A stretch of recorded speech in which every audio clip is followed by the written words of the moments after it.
Welcome. Next stop, the Fashion Bunker. Please sit back, relax and enjoy your journey.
Hello?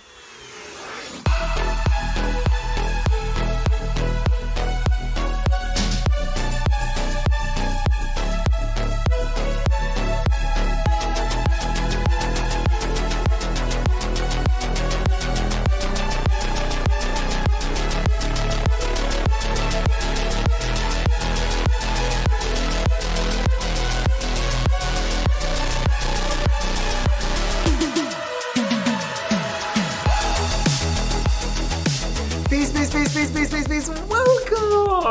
Welcome everybody to the Saturday Main Show live stream on this festive last day of September in the Fashion Bunker occasion. Hi everybody, welcome. Yes, autumn has already begun. But some people, would say, well, it's kind of a longer summer as long as there's September, but then with the 1st of October, everything changes and Halloween is upon us. So rejoice and enjoy this last day of September. Now, I know some of you are already Australia and stuff, so you're already in the next day. So hello to whoever is already in October. I think September has 30 days. So hello everybody. Hi.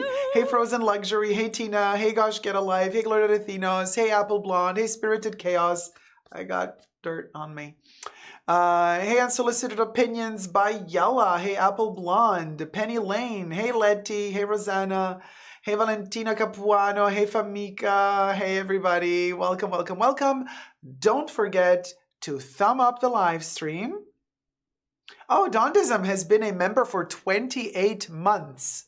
Tier 1, Superchat, hi Dacob, hi sweetie. Hi sweetie, thank you so much for being a member for 28 months.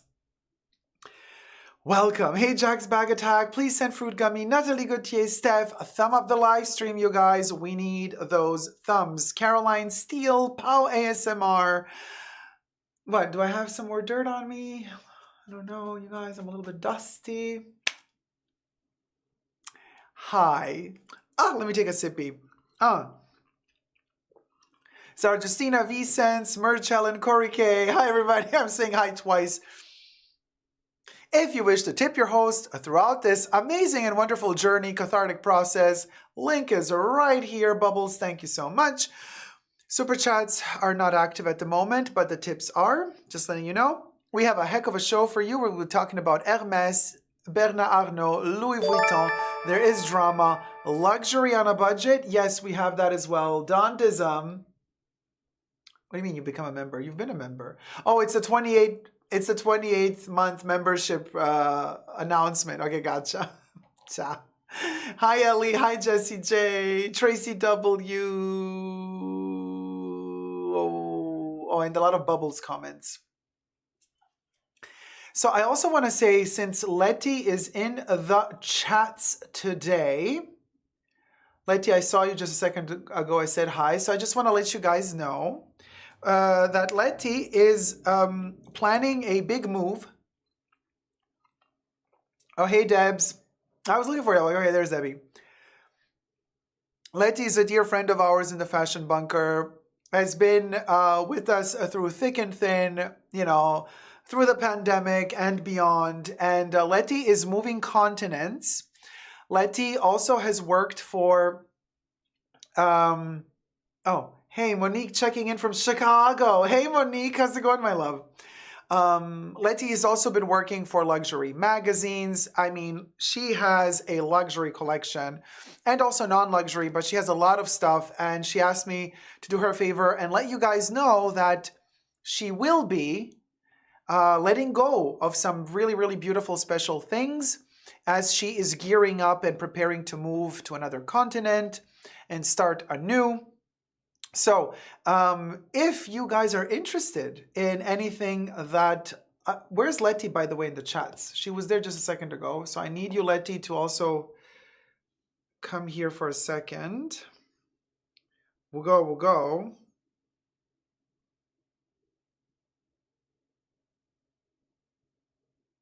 Yeah? No? There she is. All right. So let me show you. what Letty's Instagram looks like. So please contact Letty directly through Instagram. I am, just a second, I'm just going to show you how Letty's Instagram looks like. So for anything that you might like, you know, luxury-wise or not, contact Letty directly through her Instagram account. She has made her Instagram public for a short period of time. So y'all can contact her there. There she is, Little Chef MX. Let me zoom that in. This is Letty's Insta tag, Little Chef MX. Now, so if you scroll through, Letty has been kind of uploading photos of stuff that she's selling. And so you can go and check it out. Letty just says, I'll be posting more items tonight through the live stream. Just disclaimer on my end, I am not the salesperson. This is Letty's own things. So I am not responsible for those sales. That is directly Letty's responsibility. I'm just doing her a favor because I think she's just an amazing, amazing person, sweet little angel. And so when it comes to authenticity and all that stuff, I have absolutely no guarantees for you guys. Letty, however, has told me that she has been only purchasing and through the magazine and also outside of the magazine, only with authentic things, luxury products. So that's that. You know me and authentication. I do not partake in authenticating anything. However, I really, really, really like Letty, and I really want to help out if I can. So you guys, if there's anything that you wish to check out from Letty, by the way, I'm not earning any commissions on any sales, nothing. Just to let you guys know, there are no affiliate links like some YouTubers might put to say, oh, I'm not sponsored by this brand, but use my coupon code with my name on it, but I'm not earning anything for the... You know who you are. Those YouTubers out there. So I'm scrolling through. So there's a bunch of stuff that I'm already seeing. Okay, Letty put up a lot of... Oh, there's a lot of the Chanel color codes nail files there I see as well here. Christian Dior, some makeup, brand new stuff I'm seeing, as well as a Louis Vuitton Neverfull, some Christian Dior shoes. So go check out Little Chef MX on Instagram, and Letty's also going to be in the chats throughout the live stream, so you can DM her directly if there's anything that you would like. And or also here in the chats, you can let Letty know. Here you go. Gosh Get Alive says, may I purchase 2 of your nail files? Shunashi also says, need the nail files. DL says, hello. Hey, hi, DL. Contact on Instagram. Wacky Cookies, my love. Wokai Cookie donated $111.11. Agelic ne me burns for a prosperous and sweet and creepy Halloween. Sending hugs. Wait, let me reread that again. Sorry, because bubbles in French. Cha. Angelic numbers for a prosperous and sweet and creepy Halloween. Sending hugs. Thank you so much, my love. All the 111111111. If you know, you know. IYK. And we got ourselves the first Killer Clowns from outer space shooting gun to pop a cherry for our first tip of the live stream. Wacky Cookies, are you ready? Bubbles, are you ready? Hit it, Bubbles.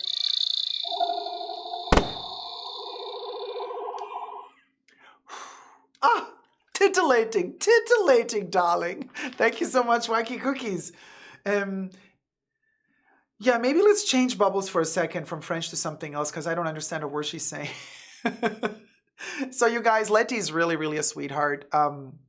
And she's really moving really far from one continent to the next. And so she's letting go of some beautiful things. She sent me a DM saying, Jacob, I love these pieces. So I would love them to find a new home, a loving person, you know, that's going to take care of these pieces. So it's not like she's letting go of these things with a light heart.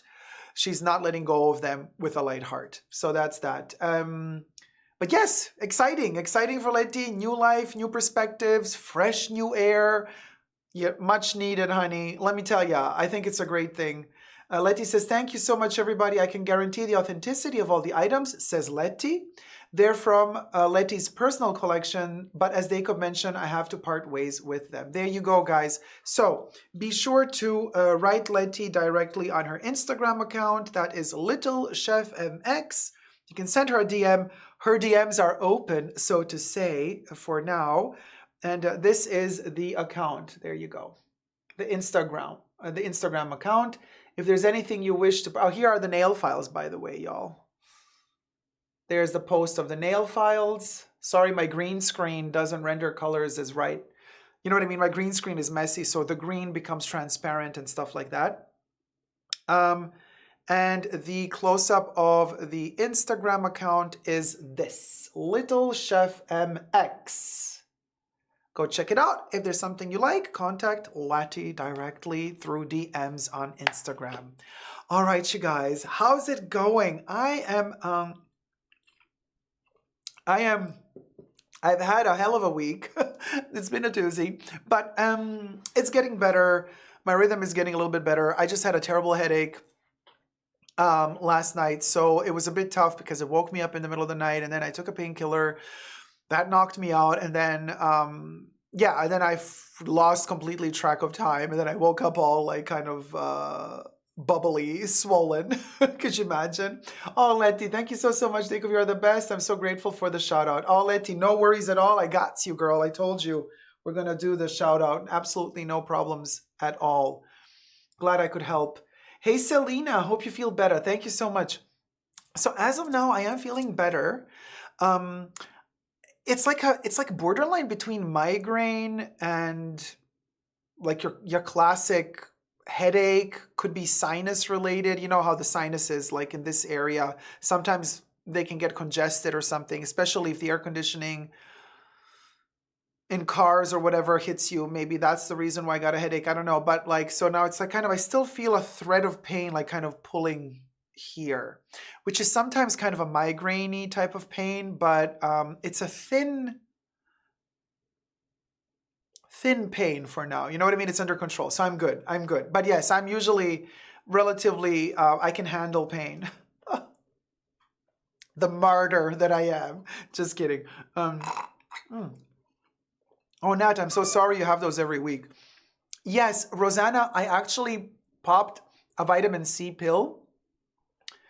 Echinacea or echinacea I did not take, but I drank a lot of tea before, and I took some vitamin D as well because I'm not out and about a lot. I did omega-3 fats, a little bit of replenishing my omega-3s. Sometimes if your ponytail is too tight, yesterday my hair was totally loose. It wasn't a ponytail pain. But yeah, sometimes when the ponytail is too tight, I get a headache. That's true.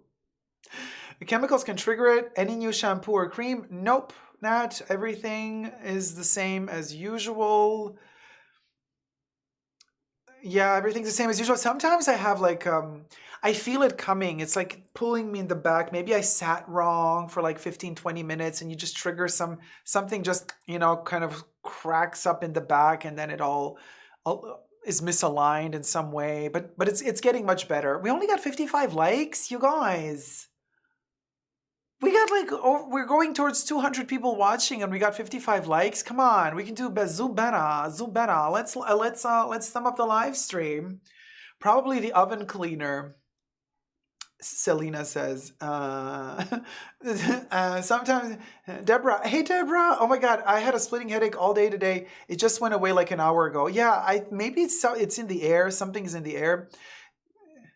I don't know. Spirited Chaos says, those headaches are so annoying. Plus the hangover after a migraine headache, the next day doesn't feel great either. No, the hangover after a migraine headache, you really feel, like it's like a hangover. You feel like cocoony, but not in a good way. You feel like everything is like swollen inside, and you're kind of trying to kind of get out of that weird cave. That's like the day after the headache. Try motion sickness bracelets. Oh, Tracy, that's a good idea. I have friends who suffer migraines, and they say barometric pressure does affect them. Ah, Gloria, there you go. Could be, ginger shots are your best friend, says Gosh, get a life. Love me some ginger. Just don't overdo it, I always say, because otherwise you become immune to it. It is an antibiotic after all. Rosanna says, get a message. You got a message or you want me to get a message? What do you mean, Rosanna? Famika says, that's me. I get migraines. Same thing. Pressure behind the eyes. Yeah, Famika, right? It's like pressure behind the eye, and I feel like like a little like something pulling, like a line pulling right from there to there. Simply Dr. Sheikh Ho, stress is in the air. Oh, tell me about it. Yes, it is. Debbie says, candy cane is coming back. Beware of this new variant. Yes, everybody's been talking about it, but I'm just, you know what? At this point, no, I'm not going to fall for the media. I'm not going to fall. If I fall, I'll fall sick to it, and then I'll just be sick. And then I'll do my best to heal. You know what I mean? I'm not going to let them drive me crazy. Not again. Not again. I'm not going to let anybody drive me crazy again in the news. And no. You know what I mean? No. I sacrificed enough of my life already. You know what I mean? Spirited Cat says, I get them from my neck too. I use a gua sha, yeah, on the back of my neck to break up the gunk tension. Oh, in the Malin's sheath. Cha, you know a lot about this. Okay, well, I'm not so savvy about these things, so I wouldn't even know where to press or where to push. You know what I mean? And I'm scared to kind of hurt myself because our spine is back there and the neck and all those little tiny nerve endings. I'm like kind of cautious to not hurt them in any way. I don't know, but yeah, you know. Oh gosh, get a life says to Letty, let me know when you have a moment. Oh, perfect. Letty, there you go. I think you might have made your first sale. Selena says, to be fair, it was a stressful day. Hope you get to feel better. Thank you. Thank you so much. Oh, massage. Body massage, Rosanna says. Okay. But yeah, I would need to go to a professional masseuse. Oh, Debbie, you're masking? Yeah, masking never hurts. I mean, even for other things, not just the candy cane. Thumb up the live stream, guys. Hi, MMM. I had the same eye pain when I had COVID not too long ago. This is a pain that I've had for years. It just comes and goes. You know, I know my pain. When I had the candy cane back in 2021, 2022, when was it? Thumb up the live stream. Let's get to 100. We're at 70 likes now. I got a headache. By the way, for those of you who are new to the channel, back in the day when COVID was like a new thing, you were not allowed to say it on social media because then you get demonetized. It's so stupid. You know how it is. We're all controlled all the time. So we invented this new word for it. We call it the candy cane. So don't get surprised if I just say candy cane and you think, well, you're crazy. What are you talking about? Candy cane is the code word for the pandemic thing. So when I got the candy cane, I did get a headache. Boy, did I get a headache. I made a whole video about it, explaining every step, every symptom that I had. So you can go check out that video of me getting the candy cane. But that was a different type of headache. It was a very specific type of headache that I've never had before and I've never had since. And it was a type of headache that did not go away with a painkiller like my other headaches do. It was a different type of headache. Like I can recognize that headache. It was insane. That was an insane headache. And yeah, it went away on its own, but it took its good time. And then the fever kicked in. But it was a different type of headache. Hi, MC. How's it going? The only thing I get from candy cane is a rash around my eyes that lasts for months. Wow. It's so fascinating how we all react differently. I have this gun-shaped massager, stressful times, regularly massaging my neck. Thanks, Nat. Oh, I like a gun-shaped massager. That sounds interesting. Simply Dr. Sheiko says, caution with the neck work for sure. Very delicate area. Very delicate. Selena says, I can give massages, but I can't receive. Like the O negative of the massage world. Yeah. Frozen Luxury says, Dacob, Instagram deleted my account for some reason, but I'm still here to support the bunker. Oh my God, Saya, seriously?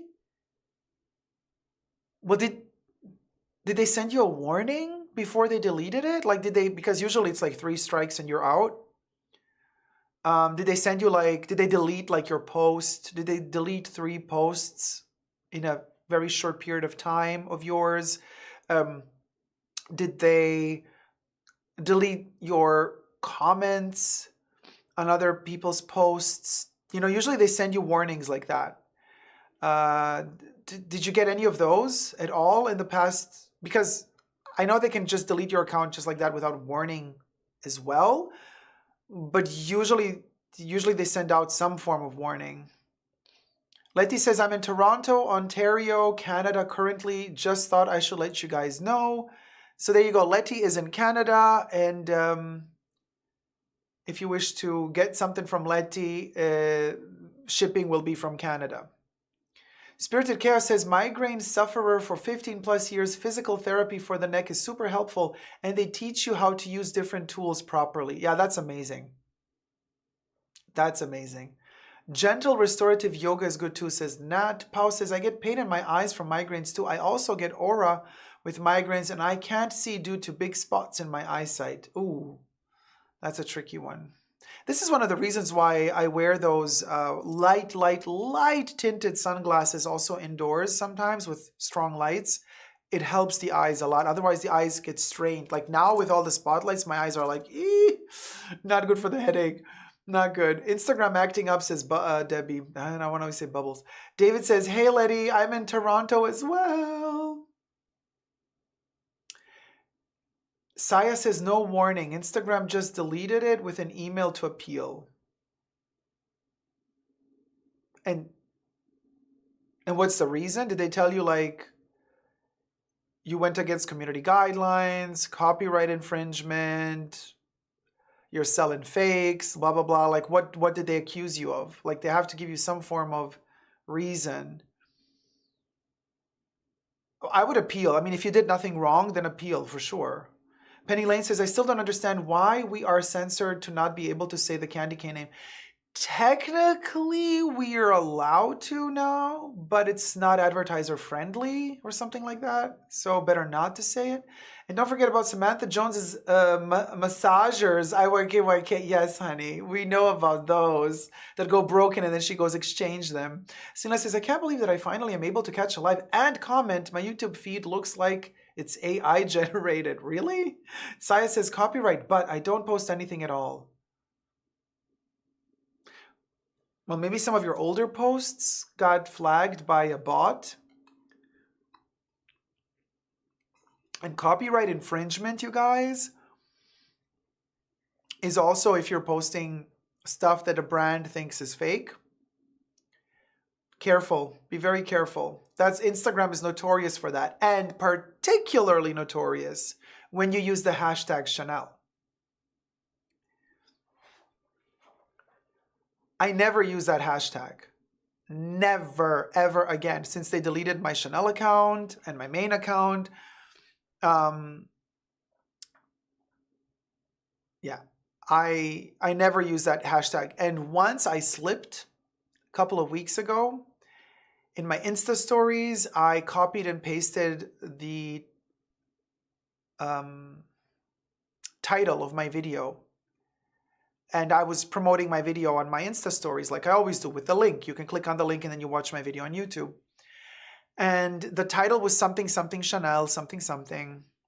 And usually I change that for Instagram. Instead of Chanel, I just cancel Chanel and I just type CC. And I forgot to do that.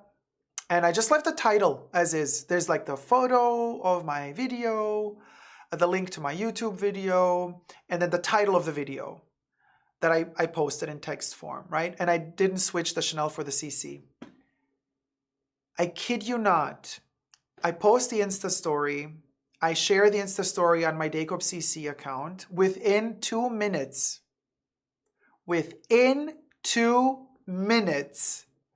Instagram takes down my 2 Insta stories and sends me a notification to say, you've infringed copyright.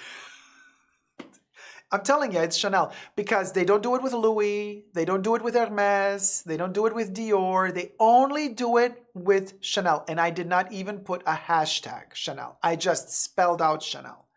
Okay? And they took down both Insta stories within 2 minutes. So, I re-uploaded the Insta stories, but this time I changed the title to CC And guess what? They were not taken down. Other accounts, as well as of late, Instagram accounts that tackle the Chanel topic, strangely, they were like surprised. Oh, why has my account been taken down? But just a couple of days prior to that, they're posting like, oh, for some reason, Instagram took down my post. Yeah, 3 of those posts get taken down and your entire account gets taken down. It's because you're using Chanel spelled out. And this is why I think they're in cahoots. Just my opinion. Everything's alleged. That Chanel is in cahoots with Instagram, and they're paying customer of Meta, right? They're paying Meta to advertise there. So they probably also said like, we really want to be strict about who's allowed to use our hashtag, blah, blah, blah, counterfeit, blah, blah, blah, blah, blah, blah, blah. And I believe that spelling out that word triggers the bots on Instagram. So be very careful. Oh yeah, Nat. Yes, the bots are flagging too. Yeah, the bots be flagging like crazy. This is ridiculous, says Debbie. Yeah. No, I'm not kidding, Debbie. It really happened. So I got 1 strike. I appealed. Nothing happened, But now I'm like extra cautious. I check everything that I never spell it out. Never. It's like saying Voldemort. Literally, Chanel on Instagram is like Voldemort in the Harry Potter universe. You're not allowed to speak the name out loud. Or, for very, very religious Jewish people, you're not allowed to say the name of God out loud. Same. Or in The Lord of the Rings, Sauron. You're not allowed to say his name out loud. Well, on Instagram, you're not allowed to spell out Chanel. There you go. Chanel is the Sauron of Instagram. We'll go. Yeah. Valentina, glad make a backup of the backup. Yeah, I should do the backup of the backup. MC says something similar happened between H3. What's H3? And anytime their account posted about James Charles, your H3 Chanel is James Charles. Oh, H3 podcast. Okay, yeah. You know why? I always forget who they are because I always call them HR. For some reason, the first time I saw their channel, I misread. I read HR. So for me now, they're always HR. And in my head, it's done. I can't reprogram myself to call them H3. But yeah. So instead of spelling out Chanel, you just spell out CC, and that's enough. I know, yes, D. Higginbotham. It's very much George Orwell, very much 1984. We're totally controlled. But a backup of a backup, Debbie, I was thinking about doing that. Spirited Chaos says, brand who has no name, who shall be unnamed, who shall not be named. Singlet says, but what if I want to die? I don't know. What are you doing, Selena? I don't get it. So, Chanel, Benny Lane. Yeah, it's the parrot. David says, say Chanel 3 times in front of a mirror. I know. Or Beetlejuice will appear. Virginie VR will appear. You say her name 3 times. Virginie. Ring, ring. Ring, ring. Oh, boy. Hello? Virginia? Well, I didn't know it was really true. Well, I didn't know you say your name 3 times and you appear. Well, what do you know? Well, how's it going? Well, hi. Well, aren't you getting ready for the Chanel fashion show? Yeah. Yes, I know. You're going to do spring summer 2024. Yes, you are. Yes, you are. Yes, you are. Yes, you are. Yeah. With the bibs? Bless. Yeah. I'm looking forward to the show. Matter of fact, I'm going to review it on my channel once you live stream it.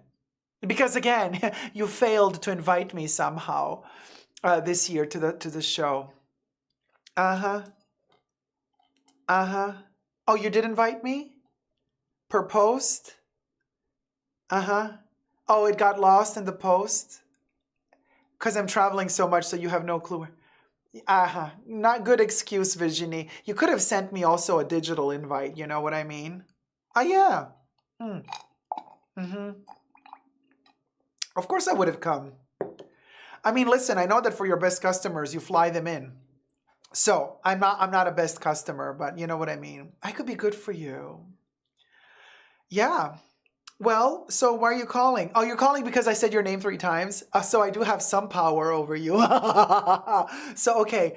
So if I have some power over you, can we please quit it with the bibs? I'm not asking for much. Seriously. And it's a pret-a-porter show. Spring, summer 24. That's the only wish I have for now. Just stop it with the bibs. Yeah. There you go. Oh, you'll consider. All right.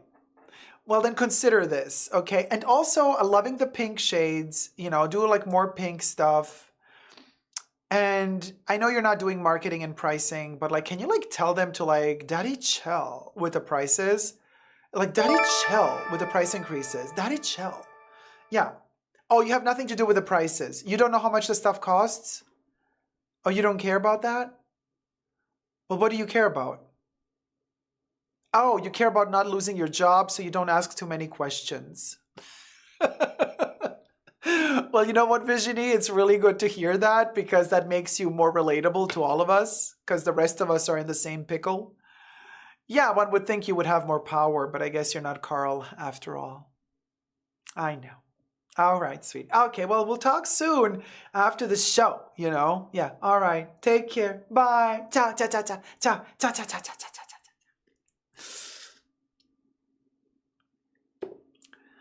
Well, the phone call never happened. It's a fake phone, letting you know, improv. For those of you who might think this really happened.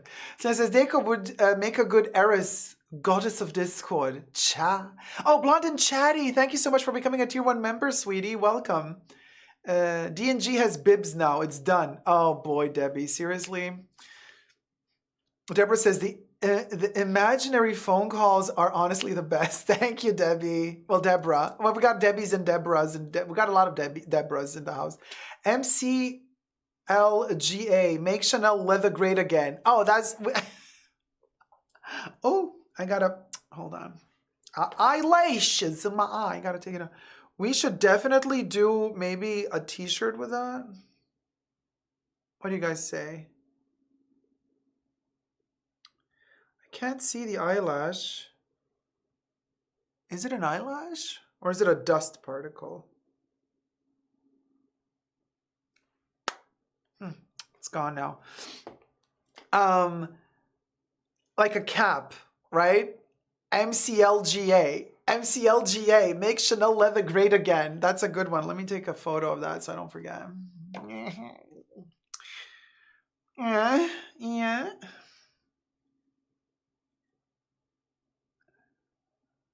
Wait, where is it? Oh, there it is. Blonde and Chatty. Oh, wait, member for 24 months, tier 1. Time flies when you have fun with Dacom. Ah, thank you, sweetie. I need a t-shirt that says improv, allegedly. Spirited chaos. Without spelling Chanel. No, Nat, we're not allowed to spell Chanel. So make CC great again. Hashtag IYKYK.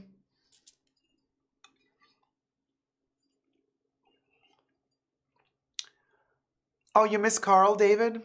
He was like, I miss that problematic German. I'm like, we'll go. Who's that? I was like, oh, Carl. Lagerfeld. Penny Lane. Ding! Zuet.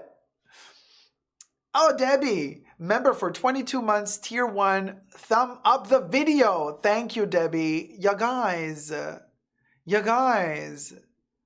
Thumb up the video. We're at 200 people watching and we got 91 likes. Come on. Like, let's reach 100 likes. And then we're going to talk about Bernard Arnault having potential major legal trouble. Oh, LVMH, honey. Oh, honey.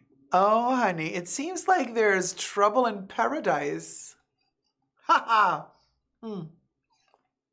We'll go. Let's see.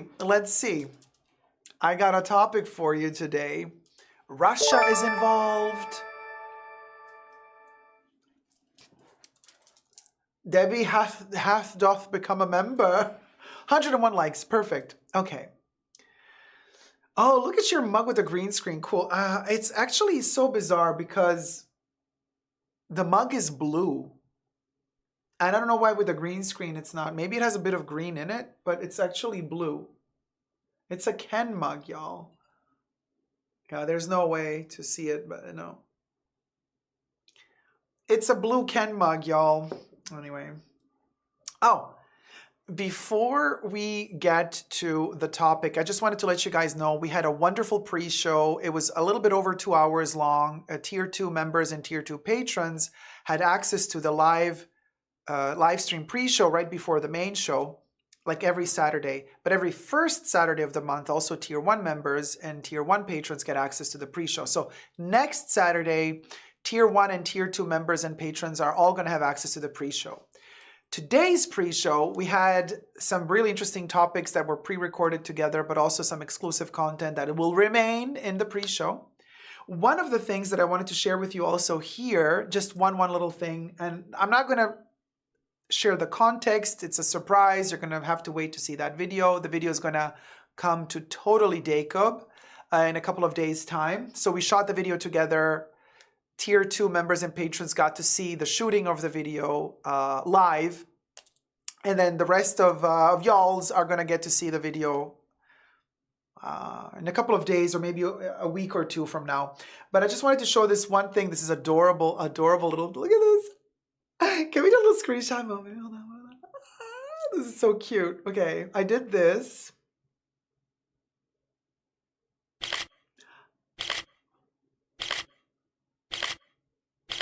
Okay, so this is a little board that you get. Hey, Julie, how's it going, my love? And you get the little letters of the alphabet and you get little emojis and numbers. And so I have this now in the kitchen. It's almost like a marquee for a movie or something. And you can leave notes. And I spelled out live in ferret, die in ferret, vugo. So isn't this cute? Spirited Chaos says, my God, you have the screen cap faces down to a science. Thank you, darling. Is this cute? So anyway, I got this little board at Walmart and it's a bit of a mess. It's all glued together. But it was like $7 something. Anyway, that's all besides the point. I mean, if you like it as well, check out, maybe you can find one. But it's a little bit poorly constructed, okay? But that's besides the point. It's all about this like RIP, Halloweeny mood. So it's okay that it's a little bit busted and a little bit run down because it kind of makes sense within the context of Halloween. But I just thought it would be great to have this little hand poked in like letters, live in ferret, die in ferret. So I have this in the kitchen. Whenever I pass by it, I'm like, oh, fashion bunker, such a vibe. So anyway, there you go. Oh, Bubbles, Jacob, tell them how to access the pre-show. So if you're a Tier 2 member or a Tier 2 patron, you get access to the pre-show every Saturday. I post a reminder on Discord. And I say, pre-show is about to begin, you guys. The link is in the community tab for Tier 2 members. If you're a Tier 2 member, you will see the link in the community tab. If you're a Tier 1 member, you will not see the link because it's exclusive to Tier 2 members. Patreon, it's the same. If you're a patron, you will see on Patreon, the post will be visible to you that announces, hey, pre-show is about to begin. And then you can click on the link to the pre-show. I then announce it on Discord. I do not post a link on Discord because on Discord, both tiers get access to Discord. So Tier 2 members, so Tier 1 members cannot click on the Tier 2 exclusive because why are you paying more then? You know what I mean? And then I also post on Instagram a reminder in the Insta stories. In my Insta stories, I post like a pre-show, exclusive pre-show is about to begin now. Come join. and how to join to become a member, next to the subscription button, there's a join button on my YouTube channel. When you click the join button, then it asks you, like, do you want to become a tier 1 member or a tier 2 member? And it gives you the perks, the list of perks that you get. Same for Patreon. You go over to Patreon, Super Dacob all spelled together. You click on my profile on Patreon, and then you can become a patron. And then it asks you, do you want to be a tier 1 or a tier 2 patron? And then you follow the instructions that Patreon gives you.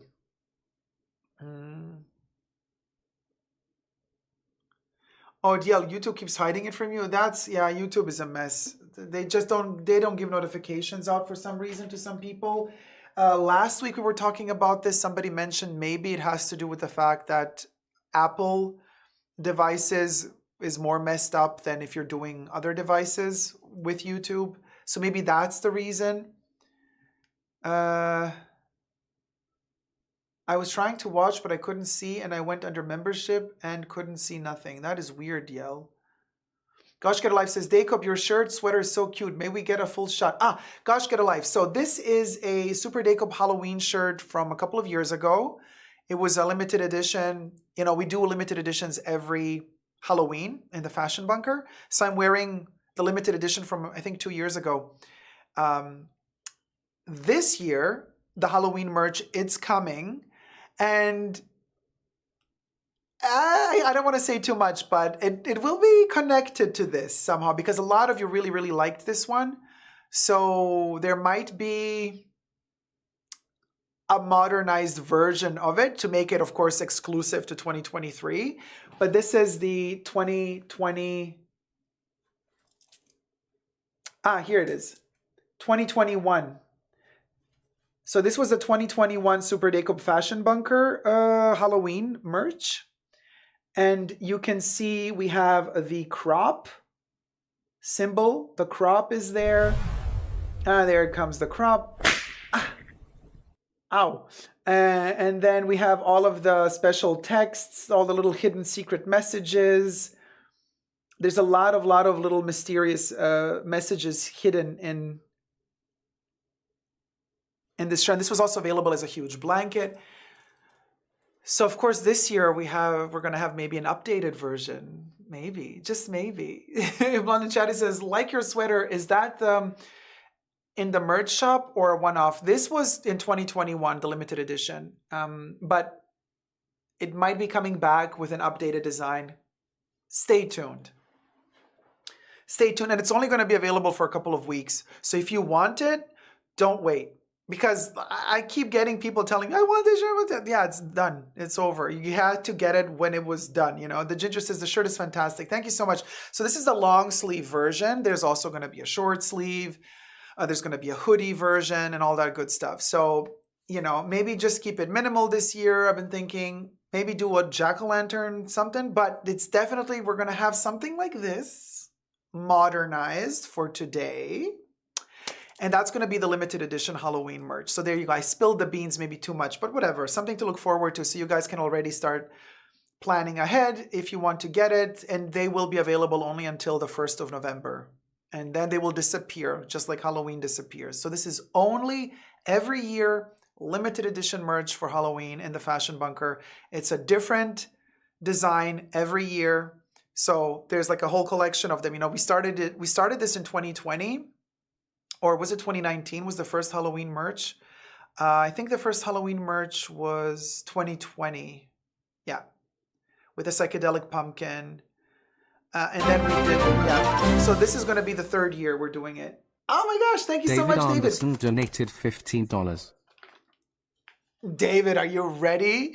Are you ready for the cotton candy gun from Killer Clowns from Outer Space? Hit it, Bubbles.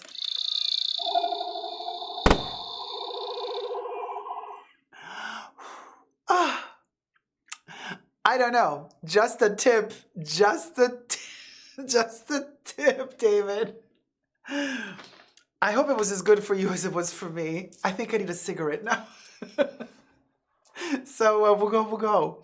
That was good for me too, right, David? There you go. Spirited Chaos says, that is honestly a beautiful design. Looking forward to the next one. Thank you so much, Spirited Chaos.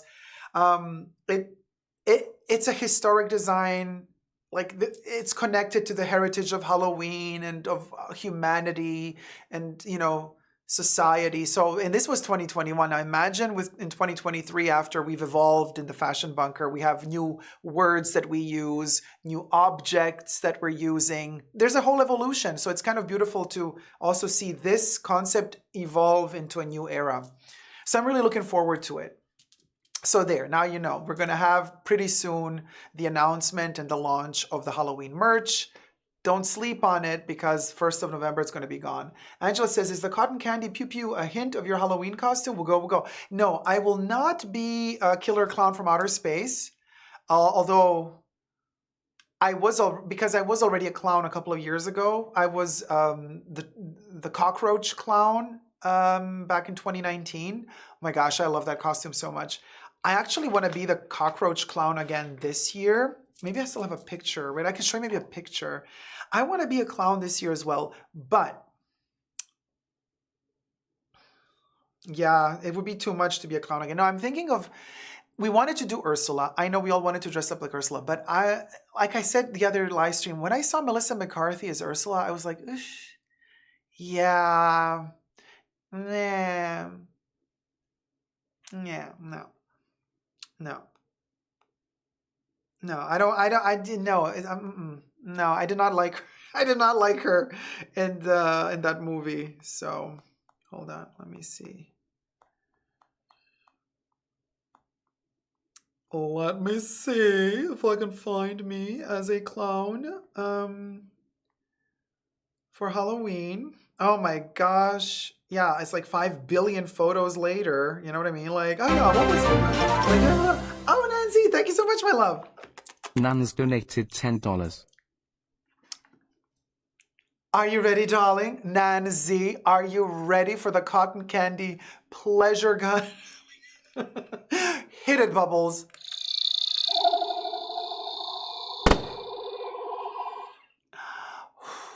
Ooh. Nancy, that hit the spot, honey. Just the tip, though. Thank you so much, sweetie. Oh my God, I love this gun. It's so much fun to use. Hold on, let me show you the photo of me as the trash clown. People were coming to me asking me, are you It? Because that was like the period when It came out, the remake of It. I did not like that movie, by the way. And then I was like, no. And then they were like, oh, well, then I don't want a picture with you. I'm like, whatever, people. But,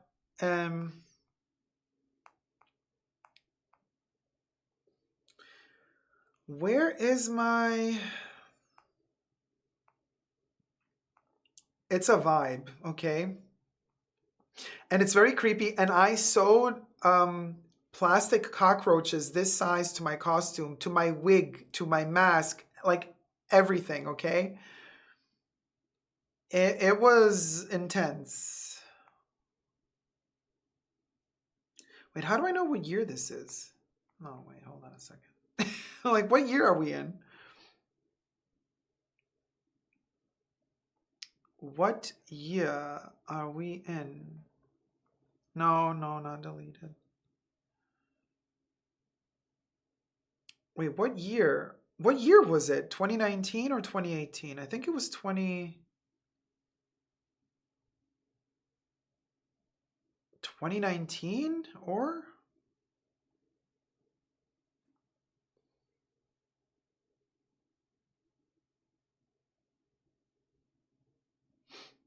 I mean,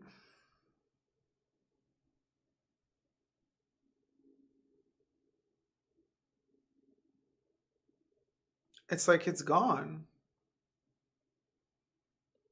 Maybe it's on my other iPad.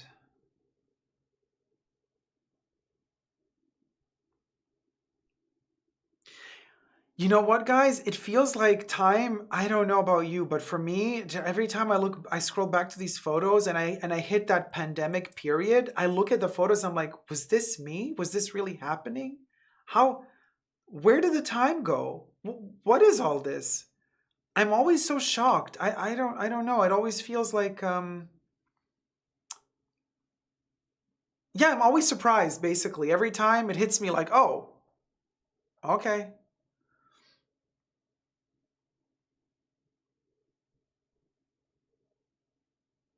Like I have a lot of costumes here, but where's my clown? Yeah, I can't find it, you guys.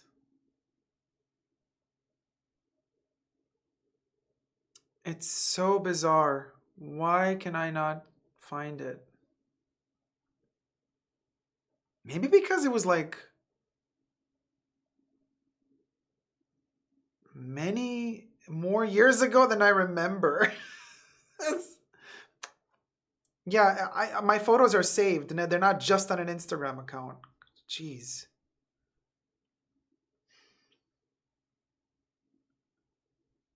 So, yeah, scrolling. Halloween. There's a bunch of Halloween pictures, but none of them really. Well, I guess we're gonna have to put a pin on it and say maybe I'll find it for another time.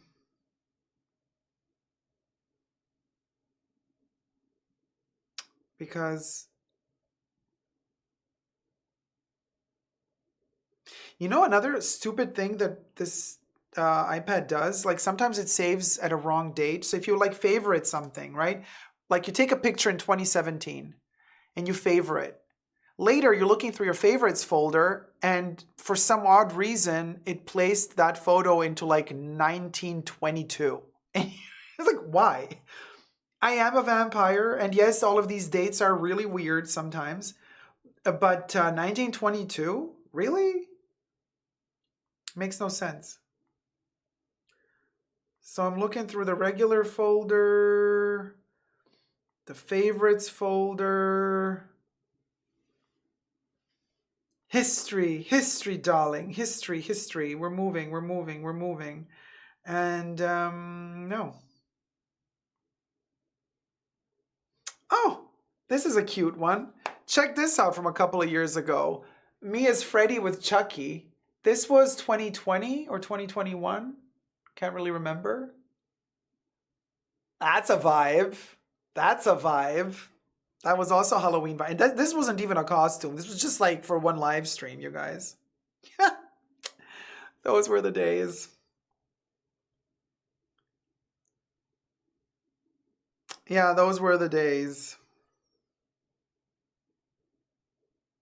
We'll go. Try searching clown in the pics. Can you search for like a text? I thought on photos you can't look for a text, no? You can just look through the photos, like years. You can do the years, you can do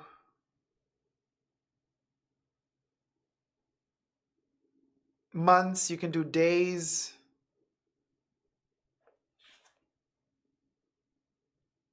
Aw.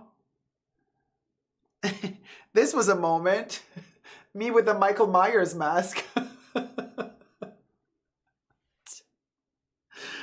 That was also not my costume, but yeah, that was me trying on a Mikey mask, and you can't really breathe in those, so you kind of end up lifting it up, and it's always kind of sitting on the top of your head.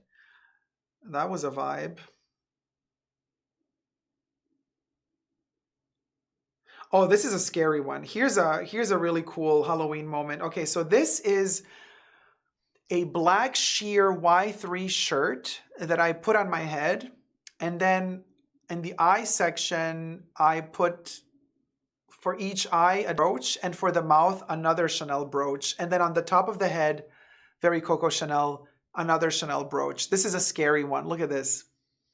This is the Chanel Halloween look. I want to say this looks really cool.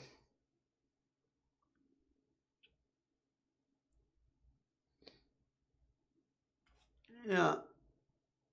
So this is a really scary one. So this is like with a black shirt and then the Chanel brooches. I found that one particularly interesting. It's in the drop down where it says library people, etc. It says search. Ah, yes.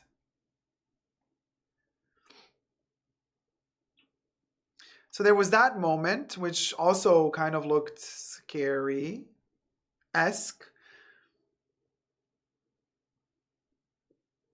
And then I was a werewolf one Halloween, but the werewolf, I also can't find the werewolf outfit. So maybe it's on my other iPad, you guys. You know, I thought I transferred those photos to this iPad as well. But,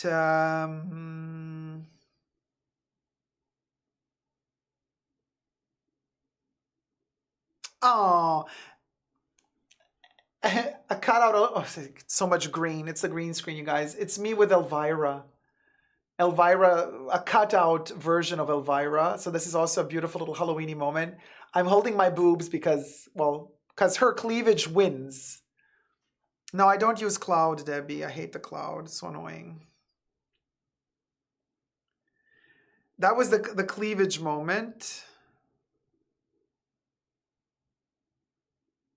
Yeah, I give up. I can't find. Oh, I found me as a werewolf. Oh, okay. Well, here we found one. So this was my Halloween costume 2018. Let me make it. Very old school classic Halloween. So this is me as a werewolf. Oh my God, this screen is so dirty, you guys. I can't even. Ratchet. Okay, that's me with basically a chopped Michael Myers head. And Jeremy Scott sneakers for Adidas, the Mad Balls slime sneakers. Well, you can't really see them. So that was 2018. And then, yeah, 2019 somehow is missing.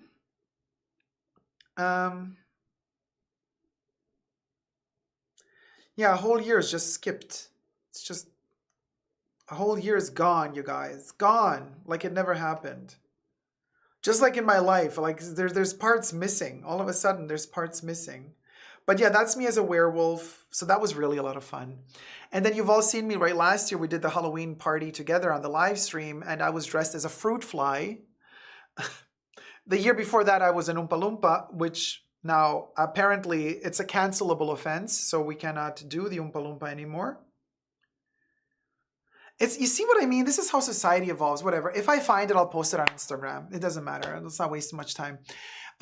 It's so funny how like certain things, like language evolves, morals evolve, culture evolves. So certain things have come to light that I didn't know of personally about the chocolate factory and Willy Wonka's chocolate factory and the meaning of the author, how he described certain things. So I'm just, okay. My intent was not to offend anybody, and I really apologize if I have with this action because it was like done from ignorance.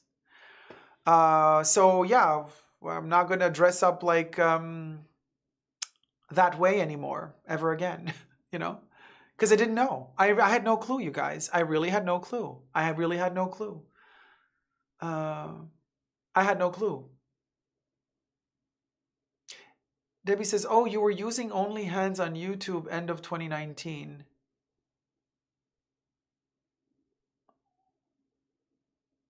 What does that mean? Only hands on YouTube? Penny Lane says, explain.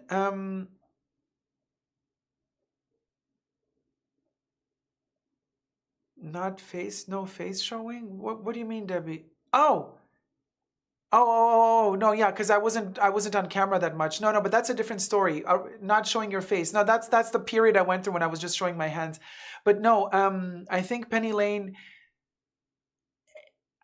Okay, so Penny, the thing with Willy Wonka's Chocolate Factory, and I have not, honestly, to be honest with you, I have not read into it so deeply to really, really know my facts, but I've read enough to understand that it's not good. So I'm not, you just avoid, you know what I mean? It's one of those like kind of red flag things. And so now we know. So I'm not doing it anymore. So yeah. There you go, Penny. Good. You know as well. So there you go. So like I said, that's that. Now that we've got over 100 likes, I would like to move into the video about Mr. Bernard Arnault having issues with the law. potentially, and LVMH being in trouble. Now, I have a name of the other person. Just let me find it again.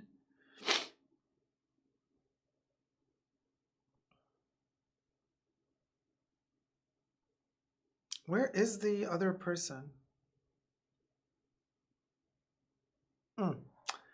Okay, Mr. Sarkisov. All right.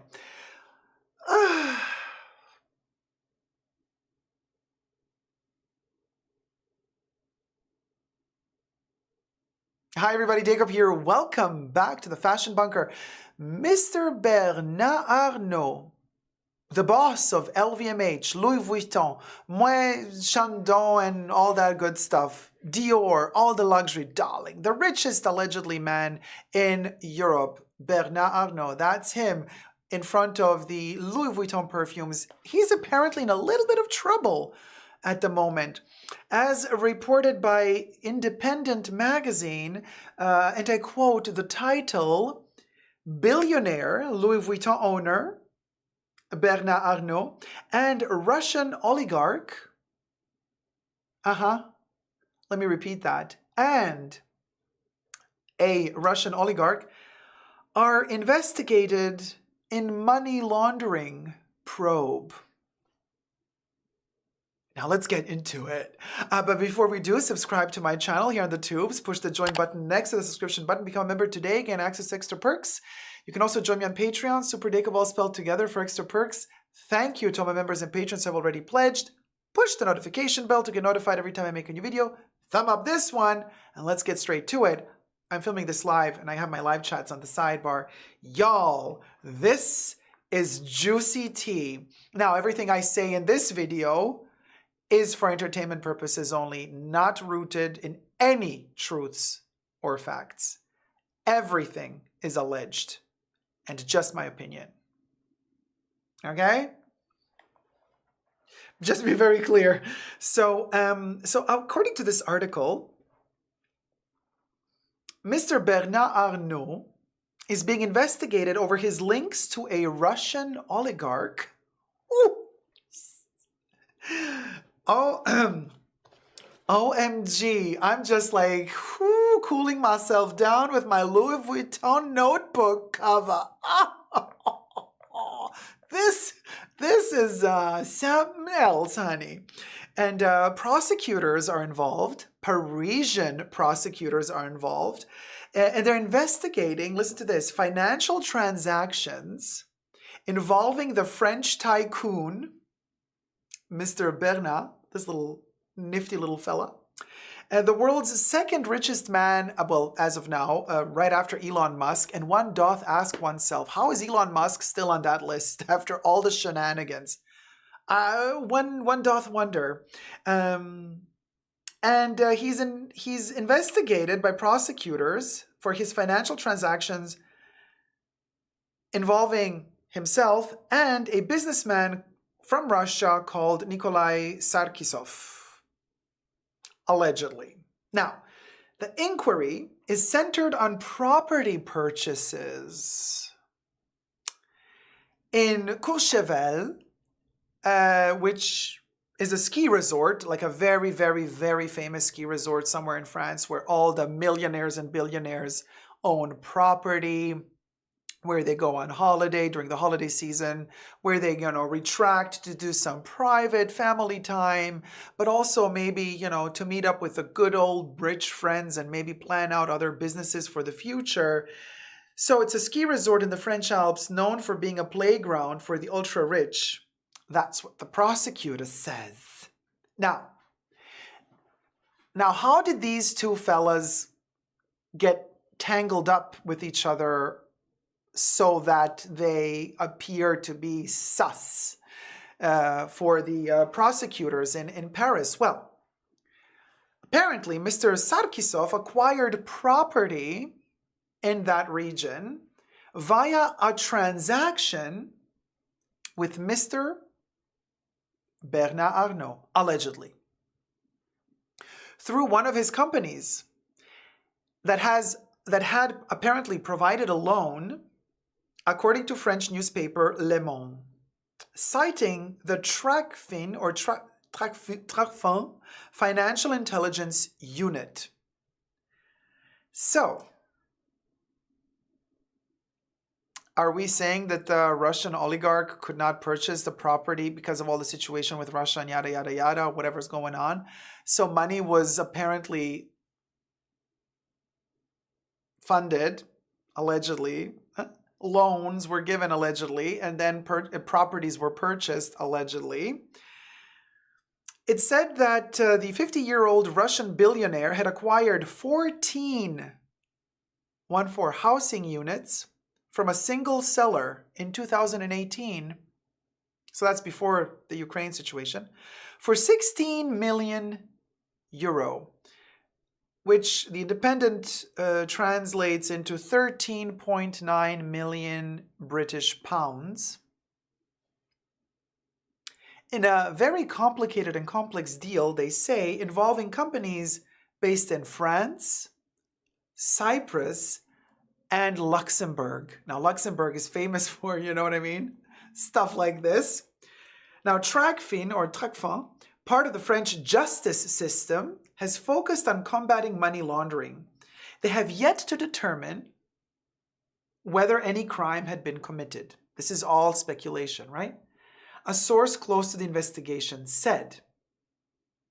But Le Monde cited somebody very close to Mr. Bernard Arnault as allegedly saying the transaction had been carried out in full respect of French law. They're giving him the benefit of the doubt. So and they also say, you know, family lore, Mr. Arnault has a special connection to Courchevel because he learned to ski there when he was a kid. He owns a mansion there. He owns a luxury hotel in that area. He's very connected to that place. What does that have to do with anything? But anyway, so they're saying like he's a good fella. He owns a lot of property there because, you know, it's his childhood place where he learned to ski with other rich people. And Mr. Arnault's spokesperson declined to comment, as did LVMH when contacted by journalists. And Mr. Sarkisov's Rezo Garantia insurance company in Moscow could not be immediately reached for comment either. Interesting, interesting, interesting. Mr. Bernard Arnault's fortune is estimated to be $164 billion, which translates to 134 billion British pounds, according to Bloomberg financial experts. Let that sink in. And Arnault is now 74 years old. He looks fabulous for his age, by the way. Is preparing to hand down his empire. You know, he proclaimed his daughter like boss of Dior.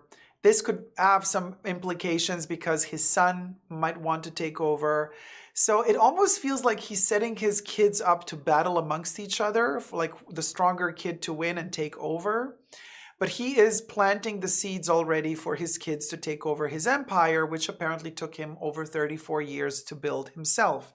Now, at the tender age of 74, to have this sort of implication, accusation, allegations going on about laundering, Russian oligarchs, that's not good. Okay. Already he's taken a hit with LVMH, with the financial situation going on, with the economic situation going on, with the stock not being as good as it was last year, with sales not being as strong as they were last year. And now this hit on top, it's kind of, what do you guys think? You know, this is very, very interesting. Very, very, very, very interesting. The article also says, you know, in 2019, when the situation happened with the Notre Dame Cathedral burning down, he pledged, this is like, is this one of those situations like the Johnny Depp trial with, what's her name? Heather, is her name Heather? I forgot her name already. The woman, Heather, what was her name? Oh, I can't remember. Stung by a bee, poked in a knee, sat on a tree. Amber Heard. Thank you, Debbie. Amber Heard. She pledged, but Elon Musk jumped in to help. She promised. She didn't give the money, but she pledged she would give the money. But the money she did not give. You know what I mean? So he pledged to give 200 million euro. I think the article says. Yes, 200 million euro or 173 million pounds for the restoration of Notre Dame Cathedral after it was devastated by a fire. Interesting how the article says pledged. They did not say that the money went through yet, or will it, I don't know. But this whole phrasing, if you read between the lines, it all sounds very sketchy to me. Tanisha says agreed. Debbie says Pharrell told on him, LMAO. Oh my gosh, could you imagine if like Pharrell called authorities? Nancy says, does this mean we don't wear our Louis Vuitton bags now? Nancy, don't forget that Louis Vuitton existed before Bernard Arnault bought the company, right? So Louis Vuitton as a brand was privately owned way back then when it was first founded. So if we look at the heritage of Louis Vuitton and we stick to the heritage pieces that were all designed and created before the takeover, then I would say it's fine. You know, yes, you might still be buying the new product, so you're giving this gentleman the money, but you could buy vintage. Classic vintage Louis Vuitton pieces, and those are from before his time, you know, or might not be from before his time, but are, by purchasing them, you're not giving money to his pockets. And you are buying a piece of Louis Vuitton history that existed design-wise before he was even born, potentially. Because the Louis Vuitton company, I think, is older than 74 years. If he's 74 years old, you know what I'm saying? The Speedy was designed in the 20s and the 30s. The Keepall was designed in the 30s. The Noe bag is from the 30s. Like those, the Alma bag is like what, from the 20s or the 30s. So those like are all designs that have nothing to do with him and his company.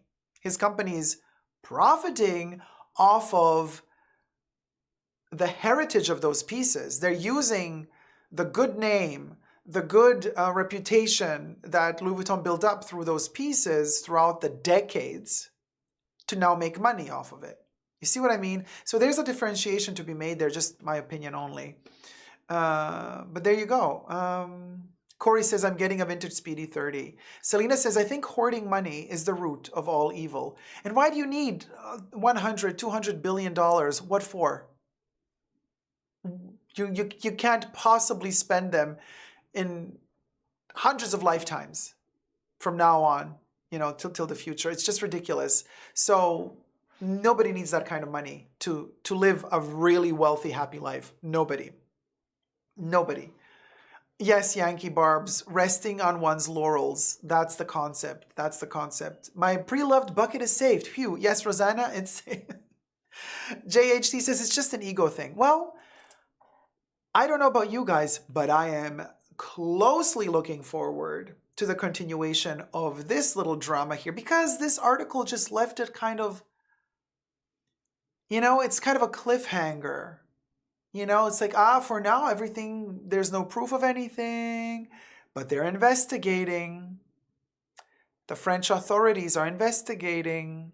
And I, for one, am really looking forward to what that investigation is going to bring, because I want to know where this story is headed. Don't you want to know? Well, stay tuned, because of course we're going to deliver however this continues here on my channel. So be sure to subscribe, push the notification bell, thumb up this video, comment down below to get the algorithm running, and let me know your thoughts and prayers. And until next time, darling,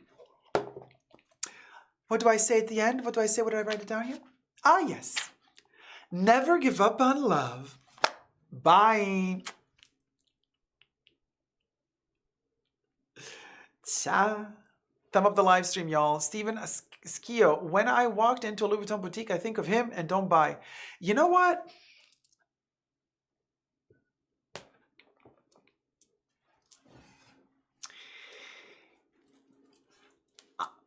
I have entered many brands, many brand boutiques, and let me tell you something, Stephen.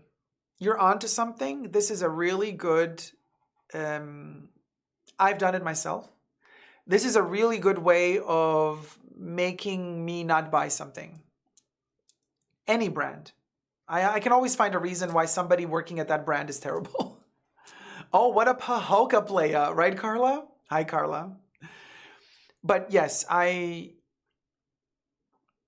have had this mental process as well when like luxury shopping, and not just luxury shopping anymore, also other brands that are not luxury.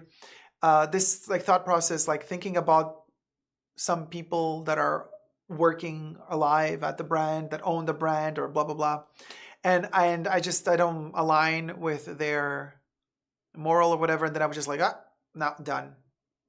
JHT, Jacob always has the T, you best believe. Corey says, Rosanna, what am I right about? He will pay them off. I think that's what Rosanna thinks, that he will pay the authorities off, allegedly. And Corey, I think Rosanna thinks that you're right about that. Yankee Barb says, French prosecutors move slowly, and even more so when it comes to high-profile people. Remember Diana. Gee, there's so much dust in here. Yes. I feel like I'm in Beetlejuice. Like I'm deceased, and like for 1 minute of my life, like 10 years pass, and like I keep cleaning the dust, but the dust keeps coming back. IYKYK. They own everything. You're going to be limited, David says. True. Allegations like this typically uncover other bad news, so this could be a slippery slope, especially with stock pricing going down. The board may request a leadership change. Ooh, spirited chaos. Your lingo is very dynasty, and I am living, okay? Spirited chaos. I envision you with the shoulder pads, Alexis Carrington, coming into the board meeting. I request a leadership change because the stock pricing is going down and we are uncovering further truths and allegations. Them are digging their own grave with their activities, lol. Their downfall, says Rosanna. Ellie says, LVMH owns too many brands that I love, unfortunately. I love my Louis, but there's not like much left on my wish list from the... I never buy their new stuff, really. I mean, I have one scrunchie, which is kind of a new piece. And the packing cubes are from 2018. But all the other stuff is really old school. Really old school. And so what's left on my wish list is like the original size Noe. And maybe an Alma Bibi. Like bag-wise, that's it. Like those are the two bags that are still on my wish list. Noe, for sure, I'm going to end up getting one, like by hook or by crook. Alma Bibi, maybe not. But that's it. Like I have, my wish list is full. Like my Louis, I have the stuff I wanted. I got. Like what else is there? A card holder, maybe? Just like whatever, to tick it off a list. That's it. My two favorite brands, Guerlain and Tiffany, are LVMH, says David. I just suck it up. I mean, I'm such a tiny fish. Not buying isn't going to make a difference. Well, David, if 10,000 tiny fish stop buying, makes a difference. Greg Portman, how's it going, sweetie? What do you think about purchasing exotic pieces in LVMH or Hermes? Quality good? Quality might be, well, especially Hermes quality is probably really good, but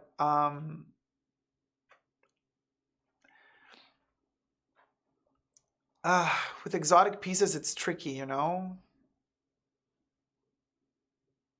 I would say no. Just for morals.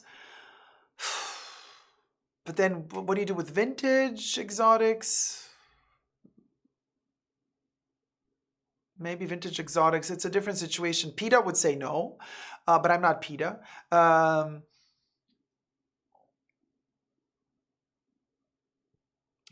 Buying vintage is different. I mean, it's already been made. You're not buying it new. You're not kind of buying into the process of constantly manufacturing new exotic skins. Like you're stopping that, but you're buying what is already available. And that's a different story, right? But it's a lot of money for their exotics at the moment, and I don't think their exotics are worth that money.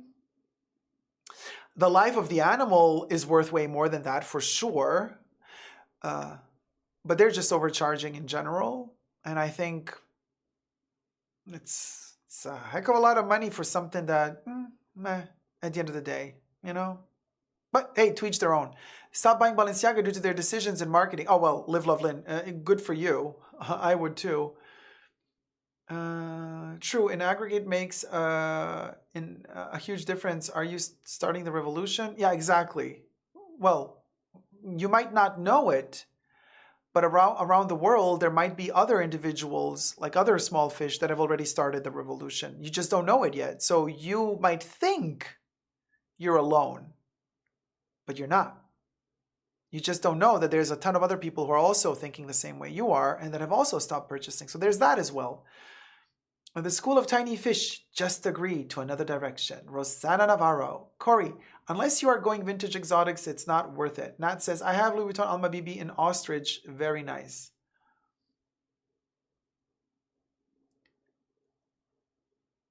Does ostrich fall under exotics? I mean, it's a bird. I don't know. Probably does, right? Unsolicited opinions by Yella Deco, but my wish list right now is the monogram Sakpla PM. Dihigabotham loves their Alma BB. Yeah, go vintage if you really want it, says Debs. Katie says, exotics are delicate and not hard wearing in general. So even if the quality is good, it'll still be fragile. Caroline says, I must be one in a minority that absolutely hates exotics. I think ostrich looks like skin with pimples or chicken pox, and I hate crocodile and alligator. Well, there you go. Caroline has an opinion. David says, good points. The Nectarine Man, LVMH, own, hi sweetie, own so many brands, difficult to get away from. I agree. Nancy says, it's scary. I want authentic, but I also want LV. Soha Idris, hi sweetie. I just returned from a trip to South France. The only stores that were busy were Louis Vuitton and Hermes. Corey Emerson, Chanel was not busy? Good to know. Corey says, ostrich is not considered exotic. Okay, Corey, good to know. So but it's a bird. From what other bird do we make bags? Could you make a bag out of chicken?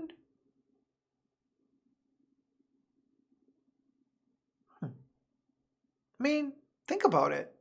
We eat so many chickens. Why can't we make a bag out of chickens? I mean, it's sustainable. I mean, you eat the chicken. Well, I also like the chicken skin, deep fried chicken skin. Oh, just a thought. I mean, if ostrich, why not chicken?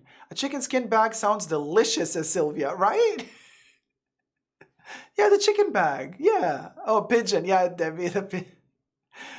Yes, there are eel bags, there's shark bags, there's bags made out of fish. Why not chicken? Oh wait, Steven says ostrich is considered exotic. Oh my gosh, Spirited Chaos. The chicken bag would be called the nugget. Love it. There's also fish. Yeah, fish bags. Shark skin. Yes. Adrian says, I thought you were going to say chicken. Unintentionally funny. And I did. Chicken. Gracian says, maybe chicken skin may not be thick enough. But then, so is lamb skin. Well, eel skin is not thick either. You know what I mean? There's ways of making it. Stingray skin is also not that thin, not that thick. We love us some deep fried cheese. Ellie, thanks so much. Ellie donated $20. Always enjoying your live chats. Thank you, Jacob. Thank you so much, my love. Are you ready for the cotton candy kilograms from outer space? A stingray gun? Hit it, Bubbles.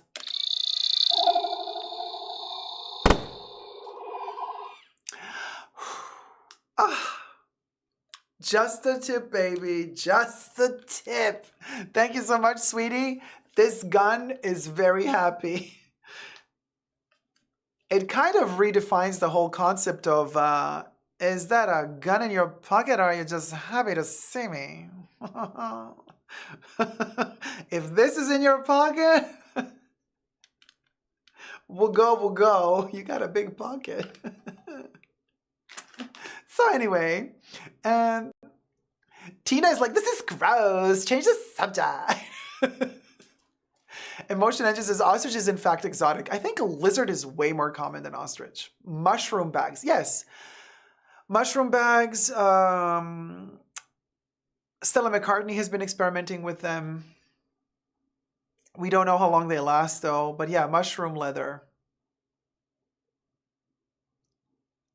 Emotion Engine, that gun is so Space Channel 5 or Space Chanel 5. Loves it. Steven says Hermes also markets their ostrich bags as exotics. Corey says, my bad. Ostrich is considered exotic. I double checked. There you go. Ostrich is an exotic chicken, while a chicken is your regular ranch bird, I guess. So ostrich is exotic and chicken is farmhouse chic. Let's just call it that way. Stella McCartney does faux deer skin. Yeah, well, she vegan. The future of bags is meta, augmented reality. Yes, we're all going to carry virtual bags with us. Food byproduct, JHT. I still hate ostrich skins. The Chanel exotic bags are such a steal compared to other brands who do exotics. We'll go. Of course, Mae West. Yankee Barbs. That gun reminds me of a small item that uses small batteries. I'm a big believer in waste nothing. I do too, Corey.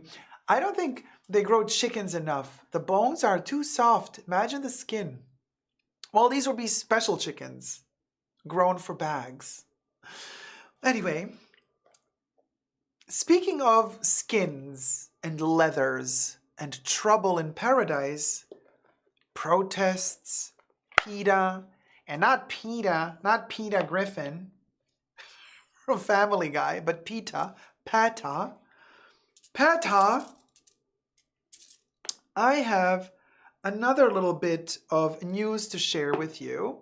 The Hermes fashion show just happened, and of course somebody had to protest on the runway because Hermes uses exotics. Hermes uses fur. Hermes uses leather quite a bit. That's what they're famous for. So here we are reviewing a fashion show that Hermes retouched.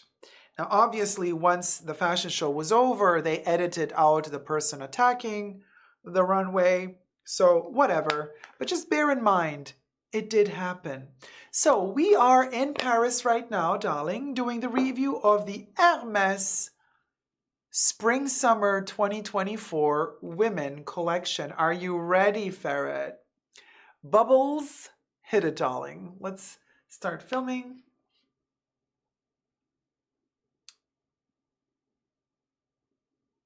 Hi everybody, Jacob here. Welcome back to the Fashion Bunker. We have traveled afar to Paris, gay old Paris, where we have a little Hermes happening. The virtual live stream of the Hermes Spring Summer 2024 fashion show for ladies and a bit of neutrals and gender fluids as well. We got our frisbee of shame and shade ready. Listen, we're going to review the show together. The video is from the Hermes YouTube channel, so it falls under fair use because we shall be reviewing it. However, I have changed the music to a music that is copyright free, bear in mind. And, well, while you're at it, subscribe to my channel here on the tubes. You can push the join button next to the subscription button, become a member today, get access to extra perks. You can also join me on Patreon. Super Jacob all spelled together there as well for extra perks. Thank you to my members and patrons who have already pledged. This video is being filmed live in front of a live virtual audience. I live stream several times a week on my channel. Come join the fun, come join the chats. Thumb up the live stream, thumb up the video, and subscribe if you're enjoying it. Now, this video is altered by Hermes because apparently a protester against fur and leather, like PETA style, jumped on the runway to boycott the fashion show. Hermes then edited that footage out, so when you go to their YouTube channel now, you only see the clean version of the fashion show. But bear in mind that protests did happen during the fashion show. Now, will we see it happen or not? Will we catch a glimpse of how it was edited so that we don't get to see it? Let's see. Maybe we see something in the fashion show, maybe we don't. But bear that in mind, and also bear in mind that everything I say in this video is for entertainment purposes only, not rooted in truths or facts. Everything's alleged and just my opinion. So let me get ready for this. Let's watch the fashion show Hermes Spring Summer 2024 as seen in gay old Paris just a couple of hours ago. We'll go. We start with plants, flowers, fields, maybe in Grasse or somewhere else. I can almost hear the crickets chirping. Well, no, they've just put all the plants inside a studio, atelier. Oh, look at Susie Menkes. I think she fell asleep. And here we have the first model, and we have leather walking through the fields. Leather patches, you know, very utilitarian. Oh, look at the little flowerlets on the bag. More leather. Hermes going a little bit Bottega Veneta here. Now, Hermes is famous for their leather, so, you know, no shade to Hermes. We're used to seeing leather from them. But this is summer. A lot of leather in summer. Yes, they say leather is breathable. It's like a second skin. You won't sweat too much. But I don't know. Now, there's going to be a lot of these pieces you see with the little top, little stringy thing attached. Susie Menkes, oh, she just woke up. There she goes. Good girl. And little jacketlets, you know, showing off the little bags, the leather, you know, bags, and the little flowerlets in the bags. Now, listen, love the variety of skin tones in the show. However, they're very sporty. Hermes is sporty. You know, they come from horseback riding, so of course the clothes is not going to be this like red carpet glitz and glamour. You're going to have a lot of utilitarian sporty wear and a lot of these earthy hues and tones, which is beautiful, wearable to a certain extent. For me, a lot of these pieces are way too sporty. But here's the thing. I know this is a very controversial topic to talk about here, but I'm going to be honest with you, like the first impression I had, I know that there's no cotton in this field of shrubbery that they have, you know, taken from Grasse and put into this studio somewhere in Paris to do the fashion show. But it's giving me modern day cotton fields. Now, let me tell you why. I know this is like really weird, like what the heck are you talking about, Deco? Well, all of these women are dressed so utilitarian. Look at these necklaces. Some of them are metal chains around their necks. The shape of this clothing, it's just so awkward to me. Why are they walking through fields of dressed like this, okay, walking through these fields of nature if they're not working there? Because the clothes are so utilitarian, it feels like, okay, maybe they're just working, you know, for vegetables and stuff, in luxury clothes, by the way, you know, plucking vegetables and whatever. But all of this, it almost looks like it came out of a Ridley Scott movie, Raised by Wolves. You know that show, the TV show? I mean, Ridley Scott also did, Ridley Scott also did Alien. But he also did Raised by Wolves, which is an interesting show. And this is kind of, yes, KDB in the chats, Handmaid's Tale color scheme. It is giving me those vibes. And the nature theme, probably Hermes creative team thought this is going to be super poetic and beautiful. We're going to transport nature and plants into this showroom studio runway. It's going to be super romantic. Like, I think I understand what they wanted to achieve, but unfortunately, the fact that the clothes look so utilitarian and sporty and almost like dystopian future working the fields type of vibes, I think there's a clash, and I think that this whole collection should not have been showcased in this setting, especially because all of this nature is synthetic, it's artificial, because every time we see the background, you see it's a black wall. You see there's like a studio, there's like cement in the background. It's like such an artificial nature.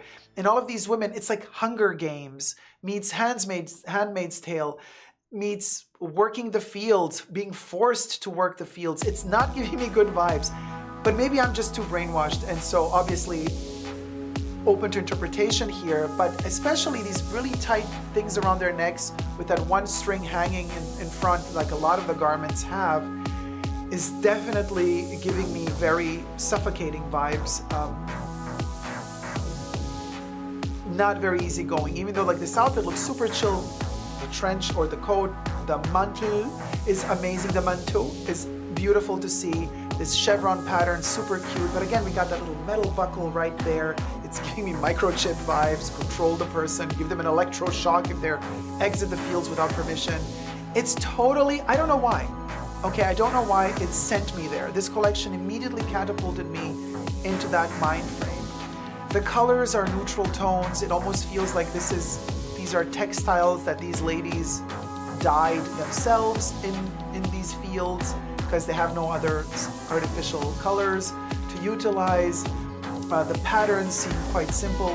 Of course, it's also really intricate. This is a perforated material. Could be leather, could be cotton, I don't know, probably leather, knowing Hermes, but it could also be another material. So there is beauty in the shapes, in the cuts, in the tailoring, in the fits. You see what I mean? These chunky, metal, tight chokers around the necks. It's giving me like restriction. And I do believe that a lot of these pieces are super wearable. I just think that it misses the mark in terms of like return to nature, return to a more connected vibe. This choker, girl, it ain't it. Sorry, it just, anyway. And I understand this kind of wanting to define even more this return to nature, but I think it backfired with this particular set. Susie Menkes, she's like, let me check my messages, ciao. Ah, Susie, such a vibe. So we're gonna see a Birkin at a certain point in the runway. Now, at a certain point also, the repetition of colors, the repetition of shapes, it kind of makes you feel like, okay, we've kind of seen all of this already, right? And it's kind of coming back to haunt us over and over and over again. And interesting also, the fact that most Hermes boutiques that I go to, barely any of them have any of these pieces in store and in stock. You're gonna have the most basic pieces hanging, usually on the racks, and they're always gonna tell you, oh, we have so many difficulties receiving stuff, you know, production is so limited because like everything is like on the, you know, back burner for production, and most of these special leather pieces, they're pre-ordered by our good clients and we just order one in. We have to budget always. Susie Menkes is just such a vibe. And we have to budget and we just order a few pieces, so like only the basic boring pieces end up hanging in the boutiques, you know, and it's kind of a little bit disappointing for me and disheartening, Hermes, to always watch your runways and to already know most of these pieces I'm never going to see them hang in the boutiques anyway. So that's a little bit disheartening for me as well. So I would kind of better that, because this is a huge collection. Look how many pieces are hitting the runway. It's coming more and more and more, but they're very repetitive in a way. Now we're getting the more terracotta, brick colored, beautiful kind of brown red hues, which are really gorgeous. I love this color tone. It's a beautiful colorway, and as you can see, all skin types, it really matches the deeper skin tones, the more pale skin tone. It matches really all of the skin tones. It's a beautiful, beautiful color. Are we gonna see this knitwear, this beautiful, intricate chevron patterned, semi-sheer, this knitwear? Are we gonna see that hanging in the boutique? You might get lucky and you see it. Or this skirt, not a very forgiving skirt. This model is super skinny and it already clumps up on her hips in a very weird, but that's what you get with leather. If you want to do a little ruffled leather moment, chances are it's going to look really, look at that, not forgiving, not forgiving. And imagine if you have a little bit more hips and thighs, not forgiving at all. High waist is a really good one, but again, this one, not forgiving. This particular tailor on the backside, the tailoring, not forgiving. This is a beautiful dress if you're into all the ornaments, okay? If you're not into, okay, this look, what is that? It's giving me like Hermes wanting to go Balenciaga. It's such a weird, clunky combination of things. This is giving me also the bottom part with the buttons detaching asymmetrically, giving me Dolce & Gabbana, early 2000s. They did the whole button shtick, but it was already done by them in the 80s actually. Dolce & Gabbana did it in the 80s with their transformative clothes. Um, you know, it's so funny to me how Hermes, they have potential to do much more, you know, but it's kind of sad that we, the customer, for the most part, we're all just like waiting for the Kelly and the Birkin. And it's almost like, oh, this is a beautiful brown. Look at this brown. Gorgeous. However, this sheer knit top, it's not going to look good on everyone. You know, if you have a little bit more volume, and there you go, there's the Birkin, and everybody goes, oh, take a photo of the Birkin. But Susie Menkes didn't. She doesn't care. She already has quite a few Birkins, I would think. And what was I saying? So if you're a little bit more voluminous, like this top is not going to look good on you if there's more breasts and if there's more volume, if you're not a size 0. So think about that as well. You might end up looking like Kim Kardashian, you know, and it's just, you want to look like that? To each their own. But okay, here's the end of the show. They're all coming out again. So there's a lot of potential for this brand, and there's a lot of potential for the fashion as well, and for the leisure aspect of it, the sporty aspect of it. But it's kind of so sad that it never really penetrates through. They never really push. Hermes never really pushes that marketing for their clothing, and they're making their clothing also pretty hard to find, especially the more editorial pieces. So like, you go to to an Hermes boutique and you think to yourself, okay, well, you can't just get a Birkin and a Kelly. Let's look at other stuff they have. These special pieces, they usually don't have them in the boutique. So what are you gonna do? So they're making it really hard. Like Hermes is making it really hard to get special pieces. And I'm not talking just about the bags. So I don't think they're doing themselves a lot of favors by making a runway so intricate and then making it so hard to get certain pieces, you know, unless you don't have the connection to your sales associate trusts you, that what you pre-order you're actually really gonna buy, and then you tell them you wanna actually buy that leather skirt, which you know is gonna cost over $10,000. Yeah, okay, in that case you're gonna get it, but you can't just walk into an Hermes boutique and expect to find all of these, not all, but let's say the majority of the collection hanging in their boutique next summer. It's just not gonna happen. You know, so you already kind of know that as a client of Hermes, so you're already looking at this a little bit skeptical, so that doesn't help as a customer to like look at this and be like, oh, I love it, because I see a couple of these coats, the oversized coats, they're really beautiful. I would actually love to try a couple of them, but I'm already thinking to myself, yeah, not a chance. Not a chance in this lifetime that I'm gonna get a chance to try some of these oversized coats on, because they're all gonna be pre-ordered, they're all going to kind of not even hit the sales floor. They're going to be sold already as they arrive. The customers are going to be contacted, hey, the oversized coat arrived, come to pick it up. You pick it up and it's never going to hang on a hanger on the sales floor. So it's a little bit discouraging to have that vibe already going for it when you're looking at this collection. Although some of these pieces are really beautiful, the setting, not the best combo. It's almost like you're looking at a mirage, like, oh yeah, nice pieces, photographed really well, very clean lines, what we're used to from Hermes, very sportive, elegant, chic, sportive chic. Katie B says, I do love the brick red color, that's about it. Debbie says, these pieces may already have owners. Grace Chen says, I would love to try some items, but some of these long things would be way too long for me. Alas, I would have to fly to Sydney. JG says, the colors say fall, but the cuts say summer. Those bra tops wouldn't cover a thing on an average sized woman. There you go. Now, she's like, hey, and who does she say hi to? There's maybe a kid here, someone. When they, oh, hi, go, nice to meet you. Hey, hi.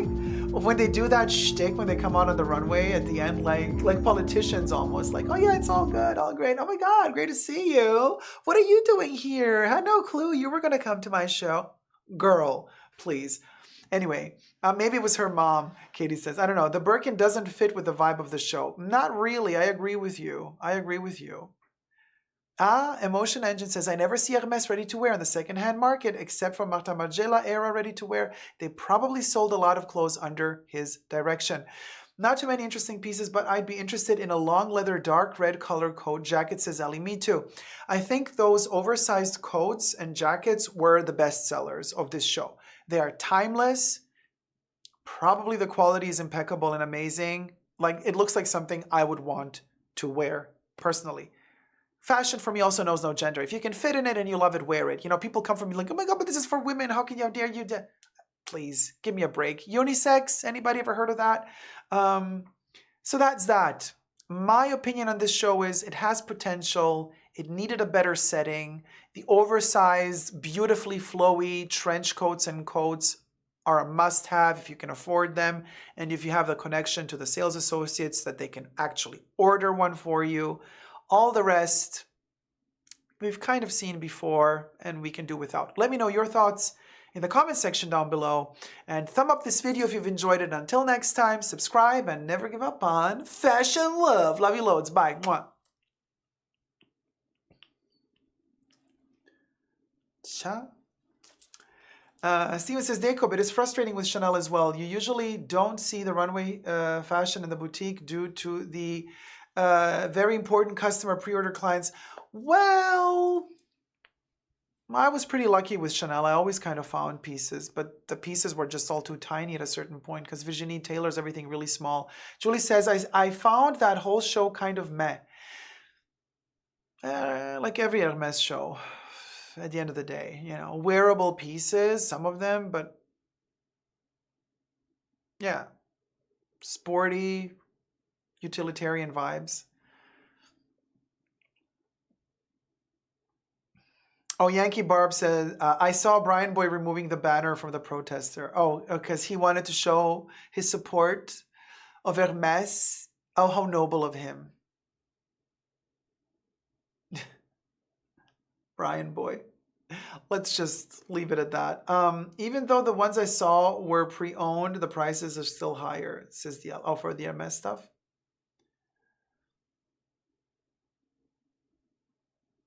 I've seen coats here in Tokyo, but the prices are very high. Beautiful nonetheless, says Katie. Long leather coats seem off for spring, summer. No, but beautiful nonetheless. They seem a little bit off, but then they say that like leather is really good in summer because apparently it protects you from the heat as well. And it kind of helps you regulate temperature internally. So I don't know, because I'm not a big fan of wearing leather. Oh yeah, Emotion Engine. Ultimate Hermes pick me, and I'm gonna leave it at that. Nat says,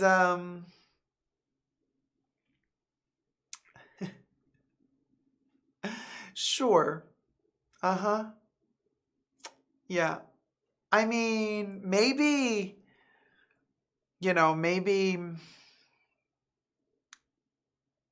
the fake Birkin Slayer should investigate a little bit deeper into this.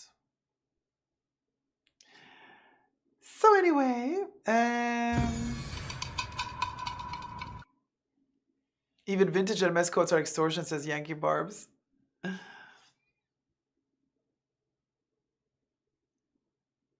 Good morning, Cecilia Brown. No, it's not. Debbie, what do you mean, no, it's not? Letty says, Jacob, did you like the YSL show? I think it's been my favorite from the season. And I agree with you about this Hermes show.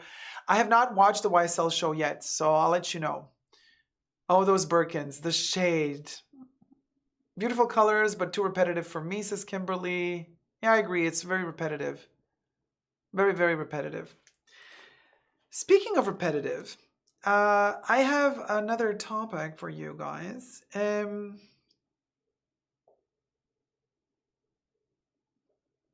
future of luxury.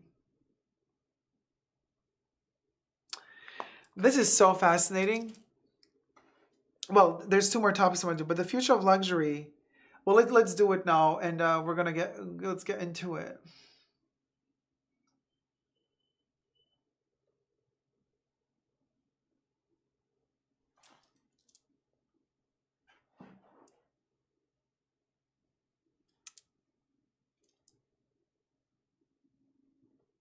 Hi everybody, Jacob here. Welcome back to the Fashion Bunker. We've just filmed a video and posted it to my YouTube channel a couple of days ago about the end of luxury. Luxury fashion, it's over. What's happening? what's contributing to the end of it. Check out that video. It did really well. You liked it. So here's a follow-up. Now we're talking about the future of luxury. There is an article that I just found on Skift. Skift take on the future of luxury. And it's called Look to Retail, says Raffles boss. The future of luxury, where is it? Omer Akar, a name to remember, runs some of the most old school luxury hotel brands in the world. Hotels? What does that have to do with luxury fashion? They're more connected than you think. Let's get into it. Subscribe to my channel first here on the tubes. Push the join button next to the subscription button. Become a member today and get access to extra perks. You can also join me on Patreon, Super Jacob, all spelled together there as well for extra perks. Thank you to my members and patrons who have already pledged. You can also push the notification bell, turn that thing on so you get notified every time I post another video, and thumb up this one while you're at it. Listen. Omer Akar, old school luxury hotel brands. He's running some of them in Raffles and the Orient Express, which we all know, and I would love to be on the Orient Express once. But looking ahead, he's thinking about how to move with the times. And the answer, according to him, listen carefully. We've been talking about this on my channel for months now. And now it's becoming more and more official. More and more of these important players in the game are coming out, hands clean, and saying it as well. And we quote, services over goods. End quote. Everything I say in this video is for entertainment purposes only. Everything's alleged, just my opinion, not rooted in any truths or facts, okay? But here we have Omer Akar saying services over goods for the future of luxury. What does this mean? The current generation of high-spending hotel guests don't care about your thread counts, fruit baskets, pillows, chocolates, or purchasing extra bags and clothes. They want to spend time with their family. They prefer spending money on time than on products that are going to get used up, torn up, potentially stolen, doesn't really matter, or go out of fashion if they're a trend item, an it item of the moment. People are preferring more and more to spend their money for luxury if that luxury is time. What have I been saying for years now on my channel? The biggest luxury, hands down, is time. That's the biggest luxury. Not owning some show-off, crappy sports car, some Lamborghini, Ferrari. Who cares? I really. Or an expensive watch. I never wear watches. I hate them. And it's just bleh. None of that. Crocodile Birkin? Who do you got to prove what to, honey? Who? Zubera. Time. When that runs out, no money in the world can buy you more time. That's the ultimate luxury. This gentleman here is saying, yeah, that is the ultimate luxury. So, the future of luxury, and all of these luxury brands are seeing it more and more, and they're realizing it, and they're jumping on that boat. It's the experience.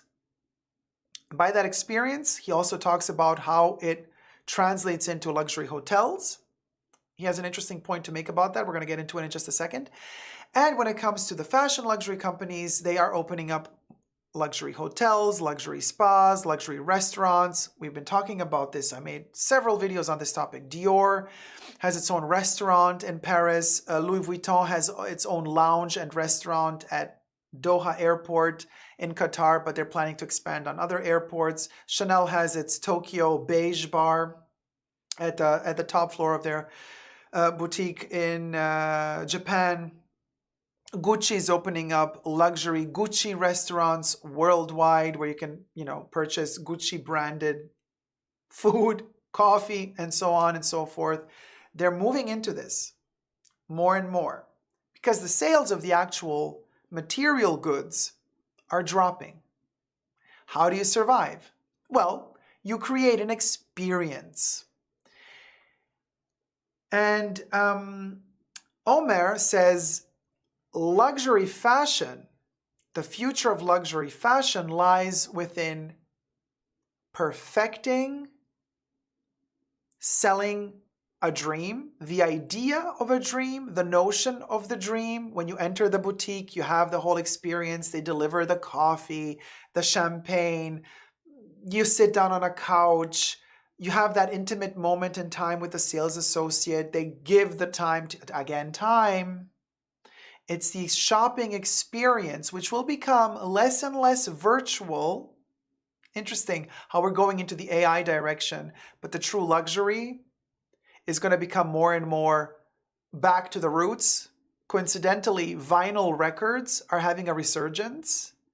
You know, CDs were the thing, and then downloading music was the thing, and now all of a sudden they're pressing vinyl records again.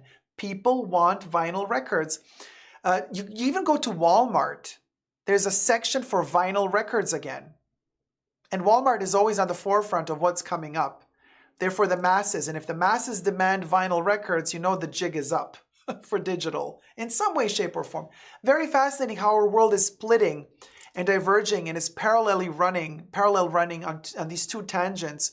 On one end, we're going towards the AI, annihilation of humans. We don't need the human brain or mind anymore. AI can write texts for you. AI can do videos for you. AI can do photos for you. AI can do everything. But at the same time, humans are going back to analog more and more and more.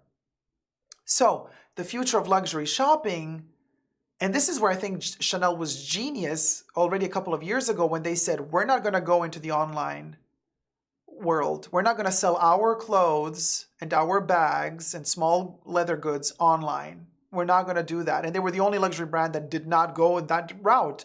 And they were clever. Yes, they sell cosmetic, perfume, and sunglasses online. But that's not Chanel fashion, you see. They were very clever because now we're seeing the future revealing itself. And it's all about going back into the boutiques, physically investing the time, and the luxury brands know it. So that's why they're also opening up special extra VIP stores with on invitation only access to certain clients to give. You're going to be buying the same product that you would be buying in the regular luxury boutique at Chanel, but with the difference that you will have an even more comfortable and intimate experience, sit down, and time spent with the sales associate. Now, Omer says, while luxury fashion and products delivers that idea and dream of luxury, he says the hotel luxury industry, in which he's more active in, delivers the actual luxury itself, because when you access a luxury hotel, you are spending a lot of time there with your family. You're not purchasing a product. You're actually purchasing that dream that, let's say, entering a Chanel boutique, you're offered the fantasy of living in that, owning that tweed couch, owning that hand-hammered table with crystal on it, owning those carpets and that environment, but it's just a fantasy. You're going to leave that boutique with a bag or a brooch or something. But you actually pay to access a hotel, a luxury hotel, and live in that furniture, in that surrounding for as many days as you can afford to book with your family. And he says something very interesting. He says, what people will remember the most in the future and what will make them come back to a luxury resort or hotel is not going to be the actual fact that when they checked into their room, they found a little chocolate on the bed, that they found a bottle of water or a fruit basket waiting for them. That's an old school format, he says. We have to revision that, and he says, reinvent it, revamp it for the now. What will make your clients come back to the hotel again? And he uses the Mona Lisa as an example. You guys, of all examples, he chose the Mona Lisa at the Louvre. And he says, the Mona Lisa at the Louvre is similar, well, I'm adding, he didn't say this, but Everything I say in this video is for entertainment purposes only, not rooted in truths or facts. Everything's alleged and just my opinion, by the way. But he did mention the Mona Lisa, and he said, you go to the Louvre to see the Mona Lisa. You've seen her once. You've had that experience. You never go again. You're not going to go through that trouble again to battle your way through to see her. You've seen her. You've ticked it off your bucket list. Done. But how? And this is like going to Hermes. You want that Birkin. You're going to do whatever you need to do to get that Birkin, and once you got it, done. But how do we come back for more luxury? He says it's the memory that the customers have of the interaction with other human beings. Again, analog, not digital. He's training his staff to be extra precise and accommodating and custom tailored to your specific needs as a client. You have to remember the interaction with the staff. Key to the future of luxury is how the sales associates or in hotels the staff is treating you and what sort of relationship they manage to establish with you. He says that allegedly clients and customers guests return back to a luxury hotel not because the room was clean and they found a chocolate candy on the bed when they checked in or the fruit basket. No. They return because they remember the interaction with the staff and they've built a relationship with the staff. He used to work for Harrods, several departments in Harrods, and he went shopping with, I think he mentions his wife, to Dior, and he found very interesting that they were with a child. And within seconds, as they entered Dior, he was very surprised that a magician appeared. Now, I don't know if he meant magician as, wow, just like magic, a person appeared, or if actually Dior had somebody that they hired, that once a husband and a wife or a family comes in with a kid, this person that is hired to deal with the kids appeared immediately and started playing with the child, doing magic tricks, and took the child away while the parents were shopping comfortably without having to take care of their small kid at Dior. And he remembered that. That's what made him feel comfortable to come back again. Not the actual purse or clothes that his wife might have bought or not. No. What made him remember Dior was the human interaction, somebody being immediately ready to come there, entertain the kid while he was shopping with his wife. Less and less products will be sold. More and more interactions will be sold. More and more human interaction will be sold. This is kind of giving me hope in a way for the future of luxury, because I would love to see a future where actually humans are interacting and not just machines and robots and AI. But at the same time, I am worried because this can also mean that we are going to have even less creativity given to the designers to create creative objects and creative collections, because we will apparently in the future of luxury not be favoring creativity in the final product that we will be purchasing, but rather we will be favoring the pathway,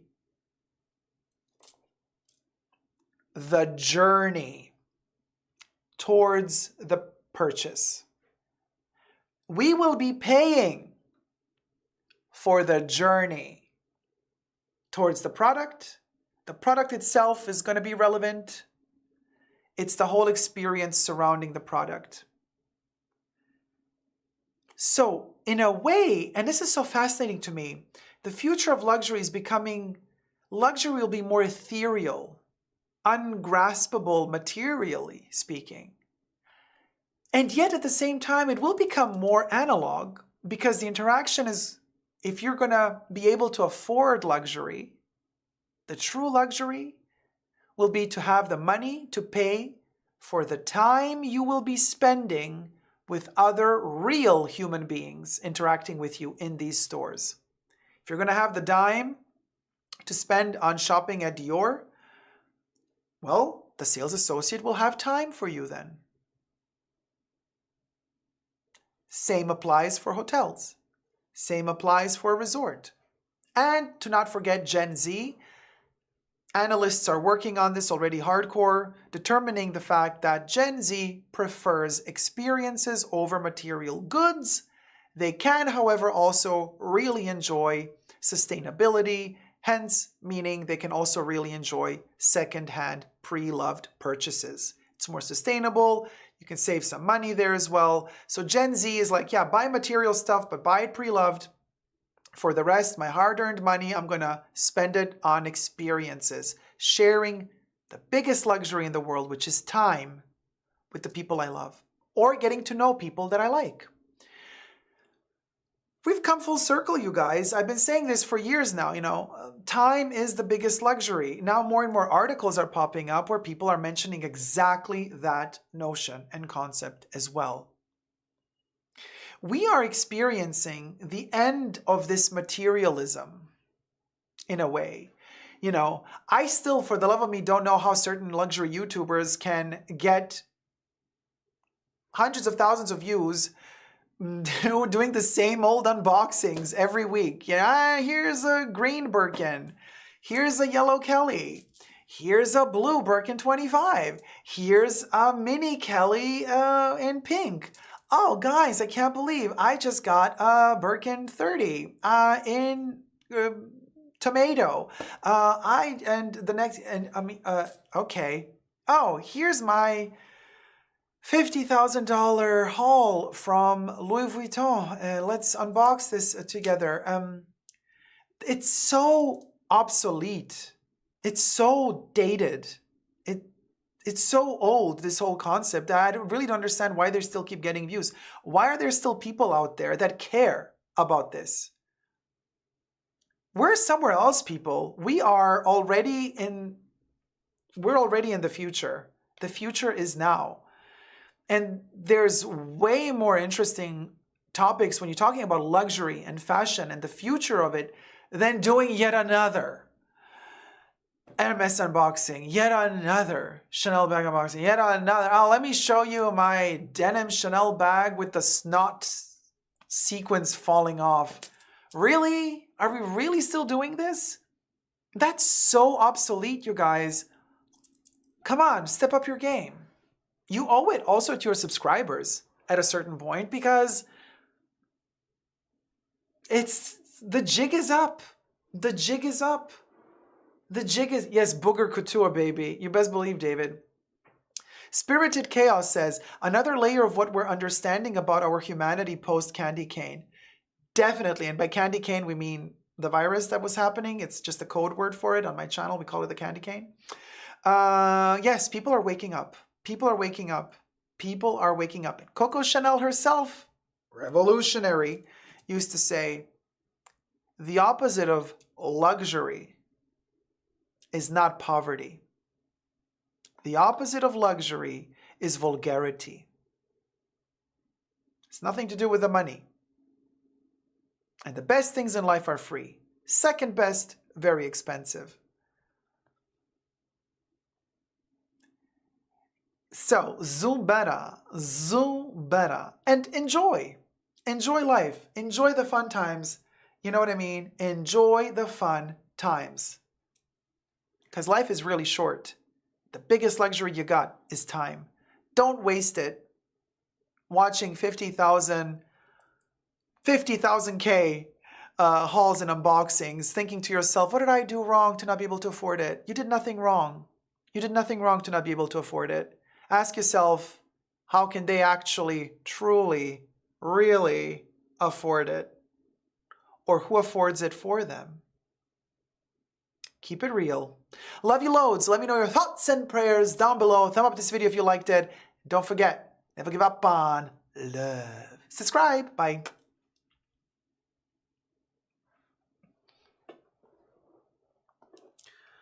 Keeping it mighty real, and I'm getting really tired of, of those people. Do you know what I mean? Stinky Oh, Minky Skinny donated Minky. $10. I've become addicted to your channels lately, Jacob. Love how your authenticity and beautiful soul come through in everything you do. Pretty please do the YSL show, it was life. Well, first, I'ma do the cotton candy stingray gun, sweetie. Are you ready? Bubbles, hit it.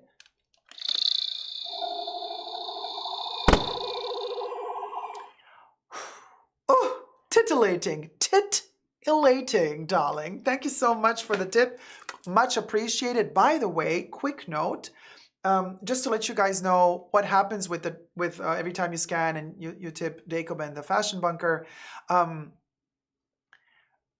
Literally all the proceeds go into building up the Fashion Bunker, paying also, oh, sorry guys, hold on. Paying also for the technical equipment, also paying, sometimes other people need to also be paid because I can't do all of this alone, just letting you guys know. It helps out to keep the Fashion Bunker rolling. So with all the proceeds of the tips that have arrived in the past 2 weeks, all of that money has been invested towards buying soundproof blankets. Okay, so I'm trying to soundproof this particular room right now of the Fashion Bunker because it is a little bit echoey. And these blankets are heavy. Now, I don't know if I can show you one. If I do that, it's going to be very tricky because they're 15 pounds heavy. I'll take a photo of it and I'll show it to you. Hold on. I'll show you how one of them looks like. So basically I need 6 of these. And as the money's coming in, I'm ordering more and more. And then I need to order all of the stands. So basically what I'm doing is I'm building a room inside a room so that the echo is more contained. And for that I need like the metal wires and the sticks and the tripods to hold the blankets. The blankets are 15 pounds each. We're talking, these are hardcore, this is huge, this is professional gear. So let me just quickly photograph how to do this. Hold on, you guys. Take a picture of one of these and then a close-up. Stupid. The bubbles. All right, let me show you. Yeah, it's a silly, I don't know if you can really see now because it's reflecting the green. Damn it. So, okay, is there like a black version? Maybe if I tone down the light. Okay, this is a close-up. It's very red room. It's a chevron pattern, but it's a black blanket, but it's reflecting the green from the green screen. So that's why part of it is transparent on the screen. That's why it's glitching like this, because it caught some of the green color. So it's a zigzag pattern, and the blankets are right now like standing on doors, but I'm waiting for the budget to come in to create the metal wires, to order the metal wires to hang them properly. But oh God, it's so ugly like this. You can't see, everything is reflecting green.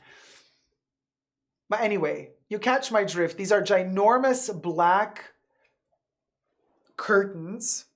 They're blankets but curtains.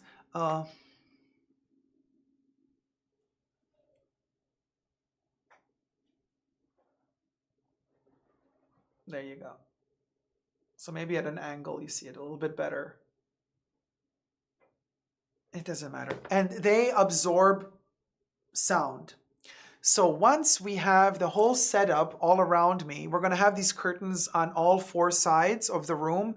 Then the sound is going to be way more padded and way more focused. But at the same time, we're going to have the benefit of no sound from the outside trickling in. So it's going to be much more like a safe, protected environment. And sound-wise, it's also going to sound more stable. Basically, less echo and all that stuff. So anyway, just letting you guys know. Transparency. This voice of Bubbles reminds me of that thief Ben. Which one? Unsolicited opinions by Yella says, Jacob, it's not just Chanel, Louis Vuitton, Dior, and Gucci have cafes, restaurants in their Ginza, Tokyo boutiques too. I visited Cafe Dior last year and the French desserts were just exquisite. There you go. They're all doing it. They're all doing it.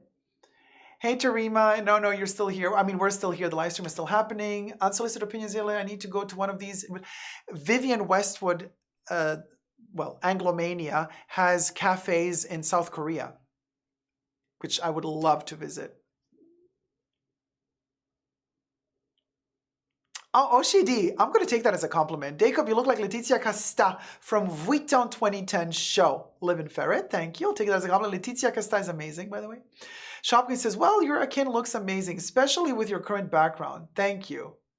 Christina K, kudos, Jacob. So true. Back to basics. Let's celebrate life and spending time with our loved ones. That is true luxury. Here.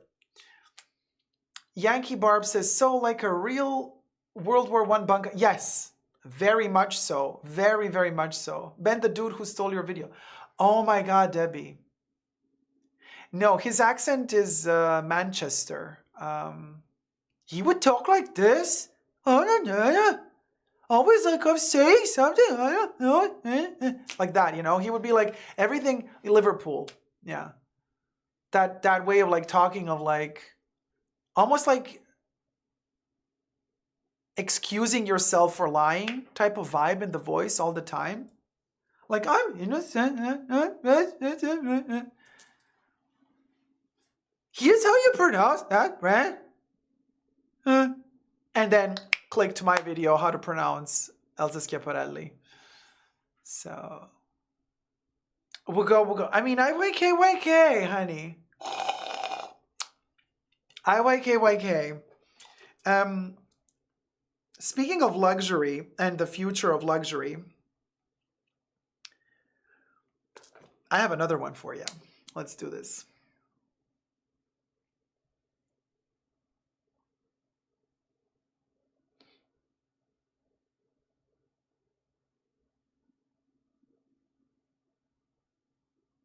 Hi everybody, Jacob here. Welcome back to the Fashion Bunker. Today we're going to talk about the future of luxury and the past of luxury. Now listen, there's been a lot of talk about quiet luxury.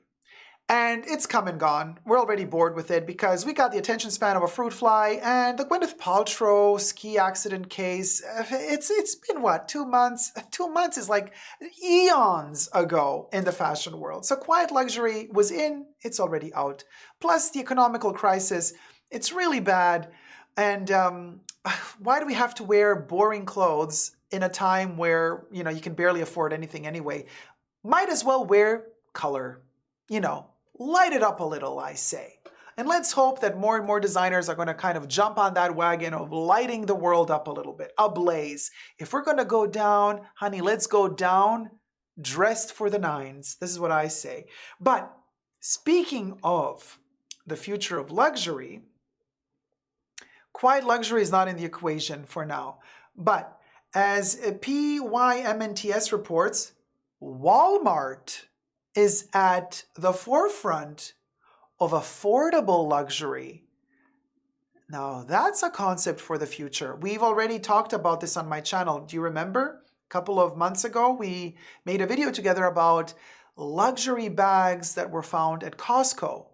Yes, people reporting about finding Gucci bags at Costco, Louis Vuitton bags at Costco. Somebody even reported they allegedly found Chanel bags at Costco. Everything I say in this video is for entertainment purposes only, not rooted in truths or facts. Everything's alleged and just my opinion. But now Walmart is stepping up their game, and the article is called Walmart Apparel EVP, We Can Make Luxury Fashion Affordable. Let's get into it. First, subscribe to my channel if you haven't already. Push the join button next to the subscription button. Become a member today, gain access to extra perks. You can also join me on Patreon. Super Jacob all spelled together there as well for extra perks. I live stream several times a week, so come join the live streams and push the notification bell to be notified every time I do go live or every time I post a new video. And so this video is being filmed live, so hi to my chats, co-chattors. And so the article says that consumers are increasingly prioritizing convenience when making shopping decisions. I mean, when were consumers not prioritizing convenience, to be honest with you? Now, convenience in this article is not referred to just as money. Oh, cheaper is better. No. Convenience, also about and we just talked about this on another video of mine on my channel, time. Spending time without wasting time. People are becoming more conscious of the fact that time is limited. We don't got much time left, okay? Life is short. Life is short. And consumers are prioritizing a place where they could purchase everything they need in one spot. So there's no need to travel too much, to take the car from A to B, to have to move around too much. No. Now, Walmart is stepping up their game saying, we want the customer to come to Walmart to buy groceries, to buy their home appliances. We got a Home Depot in here. We got food, we got produce, fresh produce, we got canned goods, we got junk food. There's a McDonald's restaurant in Walmart, but we also have a toy aisle. We got furniture.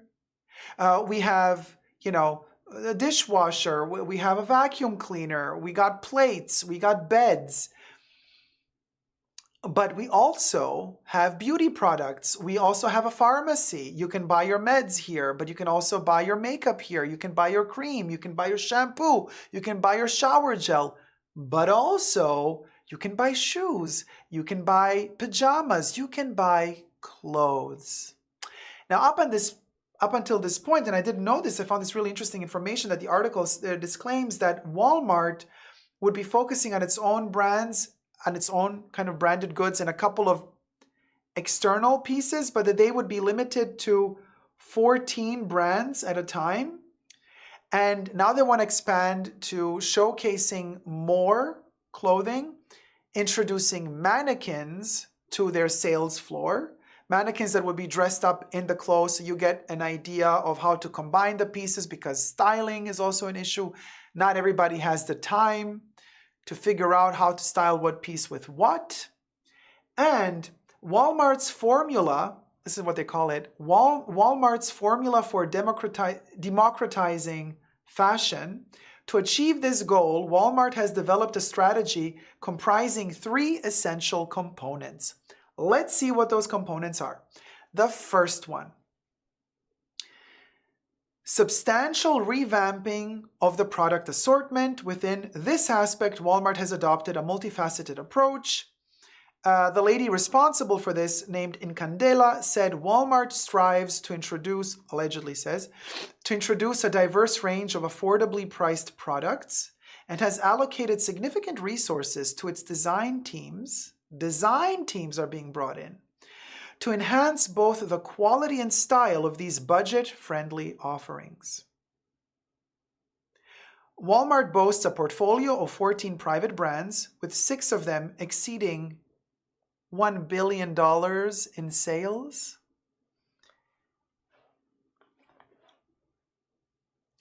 They're onto something here. If they are selling only 14 brands, look, see it this way. When you go to a restaurant and they offer you the menu, I can tell you this from personal experience, never trust a restaurant that offers you 5 billion choices to eat. Trust more, not fully, never trust fully, in my opinion, but trust more a restaurant when they bring you the menu, you open it up, there's like 4 or 5 options. Now that's a good sign for me. You go into a fashion store and you have 50 different brands, but you go into one and they offer you 14, less is even better, 10, just a few, good selected, now we're talking. Very clever. And the fact that some of these brands, through Walmart alone, managed to make sales of $1 billion, you know they're onto something. They're doing something right.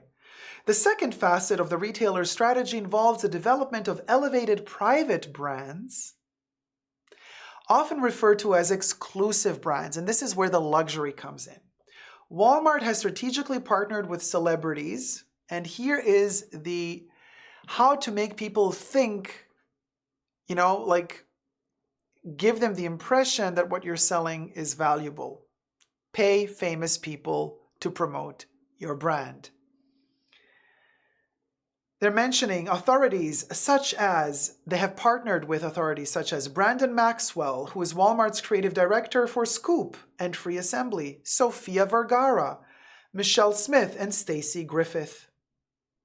In Candela, responsible, also says, bringing in that kind of designer credibility and talent into the organization so that we can offer products beyond the opening price points, expand average unit retails, and introduce a level of quality and style that we haven't offered before, and is something exclusive to Walmart.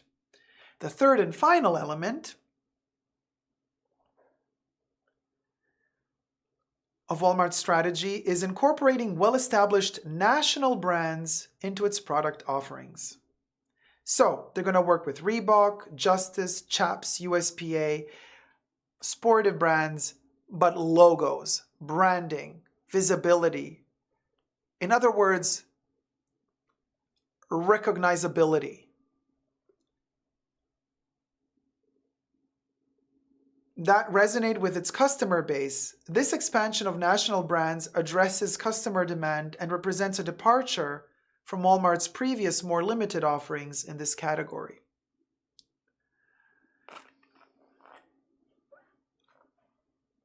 Debbie says in the chats, make it good quality and size inclusive. You know Walmart is going to make it size inclusive because they always do. This is something that, for example, Karl Lagerfeld epically failed to do at Chanel. He was notoriously criticized for giving interviews repeatedly saying Chanel does not make clothes for bigger sized people.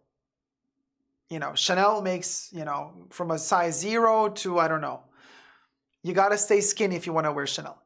But what he failed to say was that for all the billionaires that can afford and the millionaires that can afford buying Chanel haute couture, that's a different story. That's custom tailored to your body. If you have the money, honey, they will make a bust of your body, no matter how big or small it is, and they will make that garment for you. They will not advertise it. But for the money, they will do it. But not pret-a-porter. You will not find the pret-a-porter oversized pieces hanging in the Chanel boutiques. And Virginie Viard continues this, which I find really sad that she's doing this as well. She's not saying it in any interviews. She barely gives any interviews for that matter. But still, when you enter a Chanel boutique today, her clothes are super tiny. Missed opportunity. Missed opportunity. But Walmart is also looking at the future, and they were talking about apparel democratization, how that looks like online. And they're talking about contemplating online shopping. And Candela says that the retailer recognizes the growing role of artificial intelligence, AI, shaping the journey. Yes, they talk about a journey. And they say that the primary aim is to deliver a more tailored and meaningful experience for customers.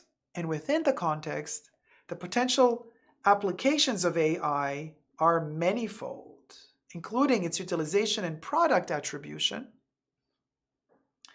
This entails the identification of intricate product details ranging from clothing type to sleeve length and collar style. While Walmart collaborates with various marketplace partners, in Candela said, not all product intricacies are consistently provided, but customers often seek this level of specificity in their searches. Here, AI assumes a central role by attributing those essential details to products. And this is something that happens to me a lot when I do research and I want to order something online, and I hate ordering online, and I really try to avoid it as much as I can, especially when it comes to clothes and accessories. I'm like looking at, okay, so what size should I order? Like they just list like small, medium, large, extra large, extra, extra large, extra, extra, extra, extra large. I'm like, okay, but how big is extra, extra, extra large? No clue. Some stores don't offer a chart that defines the inches or the centimeters, like this is the chest, this is the length of the sleeve. It's missing. Some products have it listed, others don't. And because a lot of these shops online, they sell several different brands, brands have different criteria. For some brand, it's going to cost you this much to... some brands are, the size medium for one brand might equal a size extra small in another brand. You can't compare. You need specificity. I don't know how AI is going to be capable of calculating all of this without the actual manufacturer delivering this information. into some form of data bank. So I don't know really how they plan to implement this, but interesting. They're also trying out the promising avenue of AI virtual try-on technology, which uses virtual models so customers can visualize how clothing items would look on them. We've seen this already happening, since several years now. This system has been further developed and I want to say made better with time. Walmart places emphasis on personalization, ensuring that customers receive search results and browsing suggestions that align with their preferences. AI is instrumental in achieving this. In addition, the concept of complete the outfit is integral to Walmart's strategy, but this is something that most luxury brands are always working on. Did you guys know that, for example, when you shop at a luxury brand, in many of these brands, the sales associate is going to get extra commission if they manage to sell you the garment, apparel, the clothes, but on top of that, if they manage to sell you the side gig, the brooch to go with the jacket, the ring to go with the shirt, the hair clip to go with the jacket, the little card holder to put in the pocket of the, so they sell you the jacket, but then they also manage to sell you a brooch and a camellia to go with it, then they get much more commission. It's the add-ons that bring in extra money.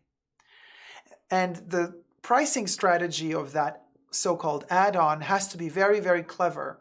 It has to be considerably lower than the actual garment you're buying so that you don't think you're wasting money by purchasing that extra add-on. Meaning, if your coat is going to cost you $300, the brooch for $50 on top, oh yeah, okay, easy. But then you're spending $350 actually, plus tax, you're at around $400. Very clever, but nothing new. That's not new. Now, how the AI is going to be pushing certain products onto you, now that's going to be vicious because the AI is going to analyze you to a T. That's going to be like the TikTok algorithm. This AI is going to know exactly what you want before you even think you know it. And then Incandela says, we're all inherently insecure on how to put outfits together.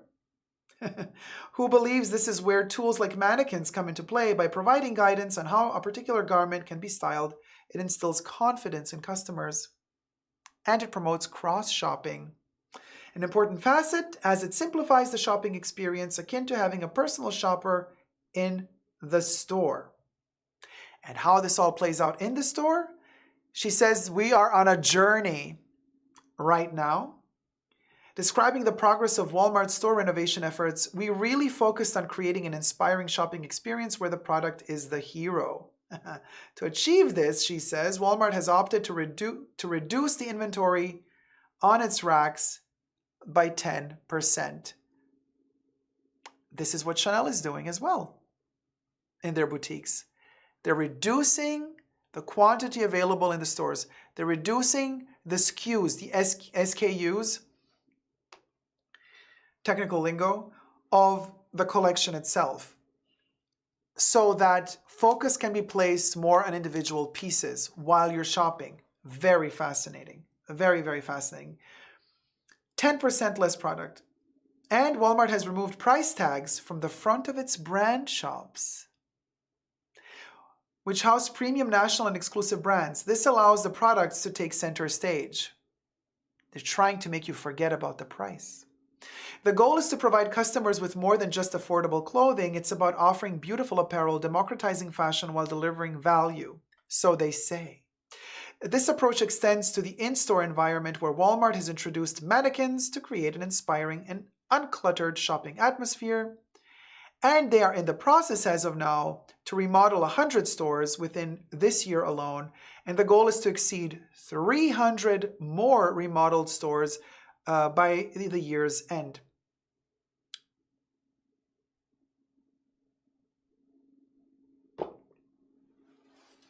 Imagine 10 years from now, if we're still here, 10 years from now, Louis Vuitton has its corner at Walmart. If Walmart keeps elevating its game, you know? And I think we're also at a turning point with the future of luxury where we have to stop. There's still some people in my comment sections, I see it happening from time to time. They kind of say, it has to be elite, very snobby people that are kind of indoctrinated to believe that a luxury has to be exclusive, that luxury has to be only affordable to the few rich. Totally wrong way of thinking. Coco Chanel always said, the opposite of luxury is not poverty. The opposite of luxury is vulgarity. Embracing the accessibility of luxury can be very beneficial to these luxury brands if they would only wake up and smell the coffee and realize that actually it's a good thing for them as well. To have access to luxury in the same place where you can also buy a bag of chips for $2 is genius, in my opinion. Being in an environment where you can do both at the same time is genius. Nobody has done it yet because they still believe that there has to be a separation of wealth. Why? Because that's how capitalism works. Capitalism can only function if it makes you believe that you have to follow that system, that you have to be on a class level, you have to be on a low level, they have to be on a high level, and you have to fight, work your way up to the higher, earn that higher level. What they don't tell you is that in capitalism, the ones that are at the top, they never want you to reach the top level because you need to work for them. They don't want you on their level. You have to be cheap labor that they can exploit so that they can maintain their riches. So the whole society structure, shopping, economy is built in a way to fortify this concept of separation of wealth so that you are constantly put in your place. You believe you do not belong. If the 1% rich can indoctrinate you into believing that you better stay in your place, you will believe it if they brainwash you long enough that you don't deserve to be higher.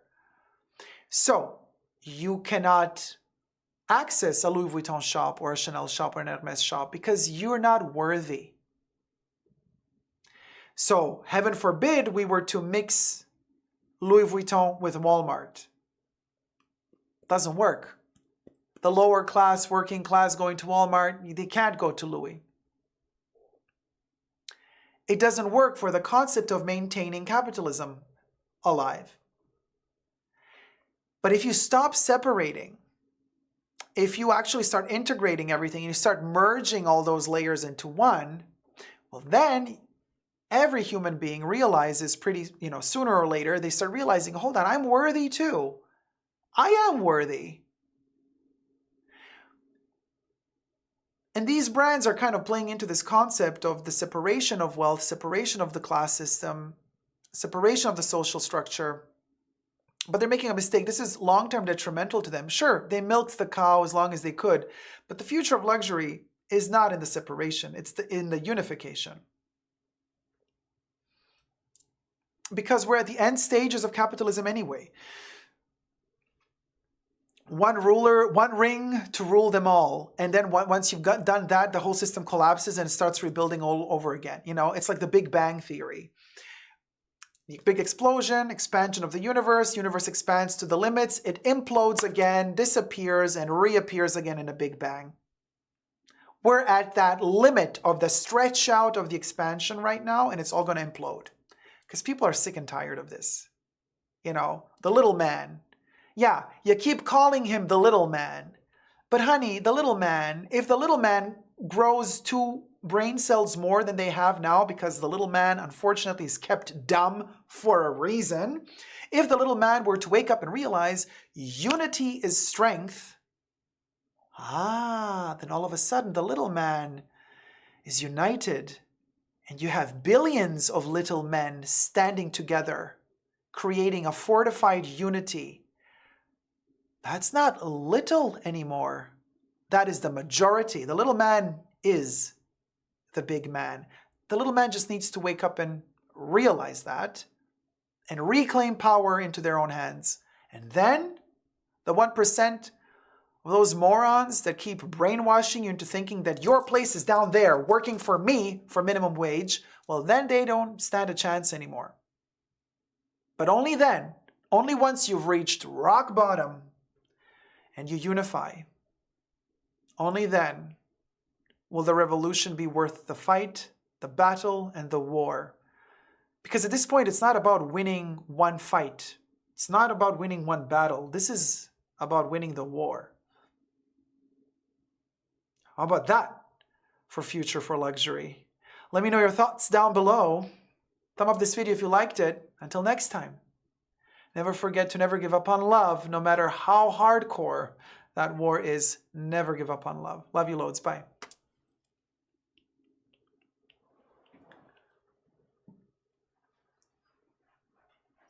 We'll go. Let me tell you guys, this is where it's at right now. You know, this is where we're at right now. This is where the world is at right now. You know,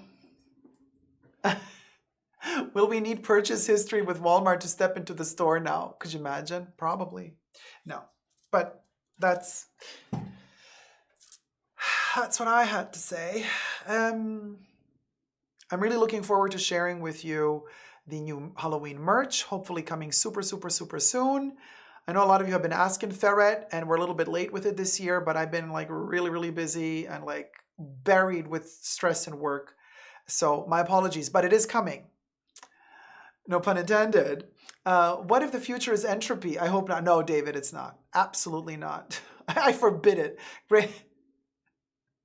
Nancy says, Mr. Puppy, sugar fix? Something like that, but I could be wrong. What are we talking about? So who will be the oligarchs of the future? Well, Yankee Barbs, I hope the future does not have any of them in it. Dago for president. Nat, yes, Queen, it's giving Hunger Games, baby. What if the future, entropy is that, I'm a little man, must unify, must battle, KDB. Well, yes, unity is strength. Unity is also love, by the way. You know, it's not an aggressive thing. The notion is very simple. Unity is love. Love is strength. Unsolicited opinions. Will we need a purchase? Oh, sorry, read that one already. You gotta fight for your right to party. That's right, Debbie. There you go. I absolutely love when you talk socioeconomic issues within fashion. Hot. Thank you, Heaven Blakes. Thank you so much. Katie B. Yes, Quinn. Blankets, Jacob. Give us blankets. Oh, you want Halloween blankets? Okay. Unsolicited opinions. Viola has become a member. Thank you so much, my love. And Zach just woke up. Good morning, my love. Good morning, Zach. And Gloria Recinos, it's that time of the live stream where memberships are being gifted. Thank you so much, Gloria Recinos, for gifting 5 Super Deco memberships. Unsolicited opinions by Yella was gifted a membership by Gloria Recinos. Jessica C was gifted a membership by Gloria Recinos. Fifi Bonley was gifted a membership by Gloria Recinos. Love was gifted a membership by Gloria Recinos. Gemma was gifted a membership by Gloria Recinos. Daisy Dior says, and they make the little man hate each other to keep us divided. $10. Bingo! We all need to unify and take them all down. Bingo! We together have all the power, and that's the elite corruptor's greatest fear of all. Triple X.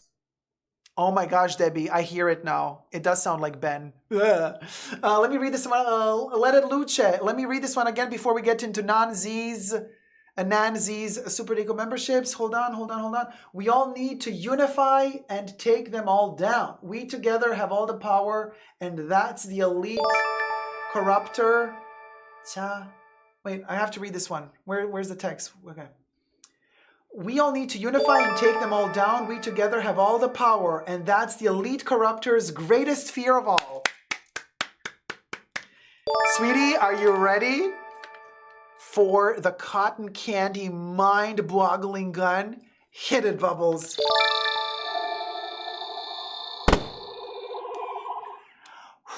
Yes, sweetie. Thank you so much for the tip. And now we got Nancy gifted 5 Super Deco members. No, we got to do Nancy first. Donna B. No, who was the first one?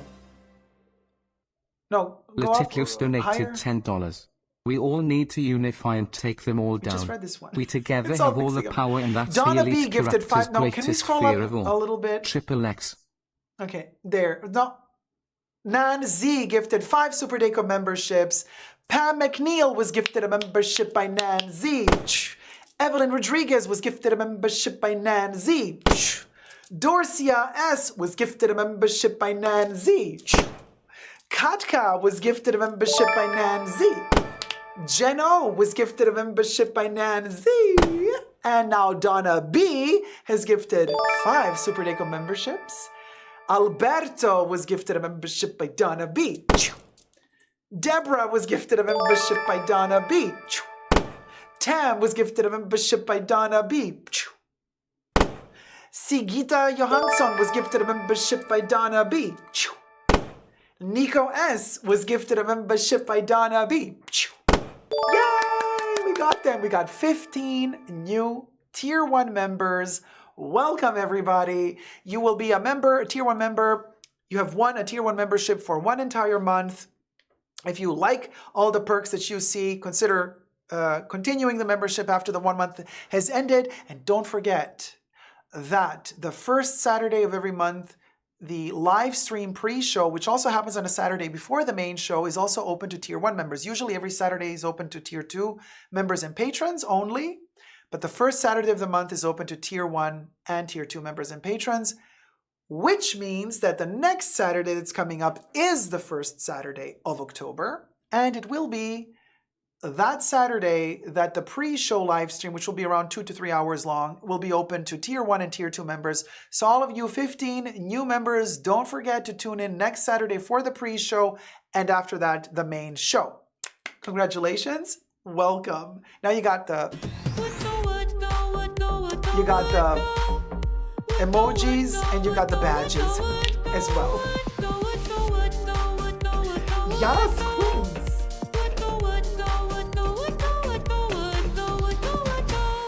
We're living, Farah. We're dying, Farah. We will go, we'll go. We'll go, we'll go, we'll go, we'll go. We'll go, we'll go. Just, you know. So now the chat's froze. In a certain spot. Ah, there we go.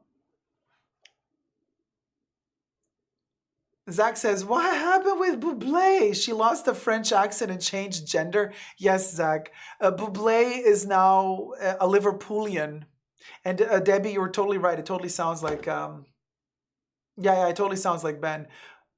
Today, Yankee Barbs, I'm wearing several perfumes that it's a secret because it's for a special video that I shot. The only people in the pre-show know for now. But for the main show, I applied extra. I was really feeling my oats. My Chanel No. 5 Extrait. So 2 spritzes of this little beauty just lighten the mood and give me the energy. Chanel No. 5 Extrait for the main show. That's what I'm wearing for the main show. And I am feeling my oats. Feeling my oats, honey. That's my perfume of the day. Yeah, I'm glad you heard it, Jacob. Oh, I heard it. I heard it. I heard it.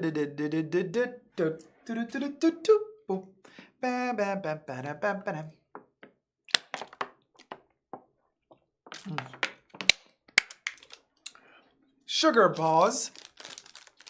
I've earned it. My brain cells have been in overdrive. I'm going to have my little churro Kit Kat. Yeah, we did do an Italian bubbles. It didn't sound very well, Debbie. Do you remember?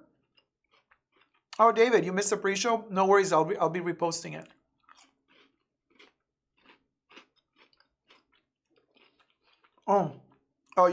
Heaven Blakes is being very camp for us today. Icy hot tiger balm. Yeah, Debbie, it was maybe a year ago. You remember when we were trying to figure out, oh wait, was it for the Melbourne premiere of Art Lovers Unite? We were playing with different bubbles voices, and we played the Italian one. Yeah, Debbie, but the French one, I never understand what she's saying. And then I always have to reread everything. But also because I make the mistake, I sometimes talk over Bubbles when Bubbles is reading the text, so I don't hear her read, so I have to reread it again. I'm a mess. But also, on top of that, it's really hard for me when Bubbles says stuff in French with the French accent because she also mispronounces stuff. I don't know if this Liverpool accent is more clear. Maybe. But you guys, if you love French Bubbles, we can bring back French Bubbles and I can just read the stuff extra later. That's fine. Because also with this Liverpool one, I also didn't understand half of it. Anyway, yeah, so let's go back to French Bubbles. If you guys prefer French Bubbles,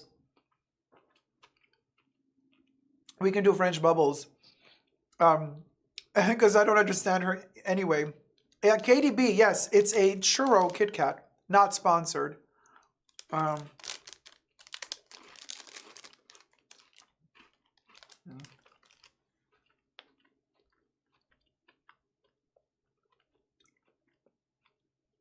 It's me kind of experimenting with experimental flavors.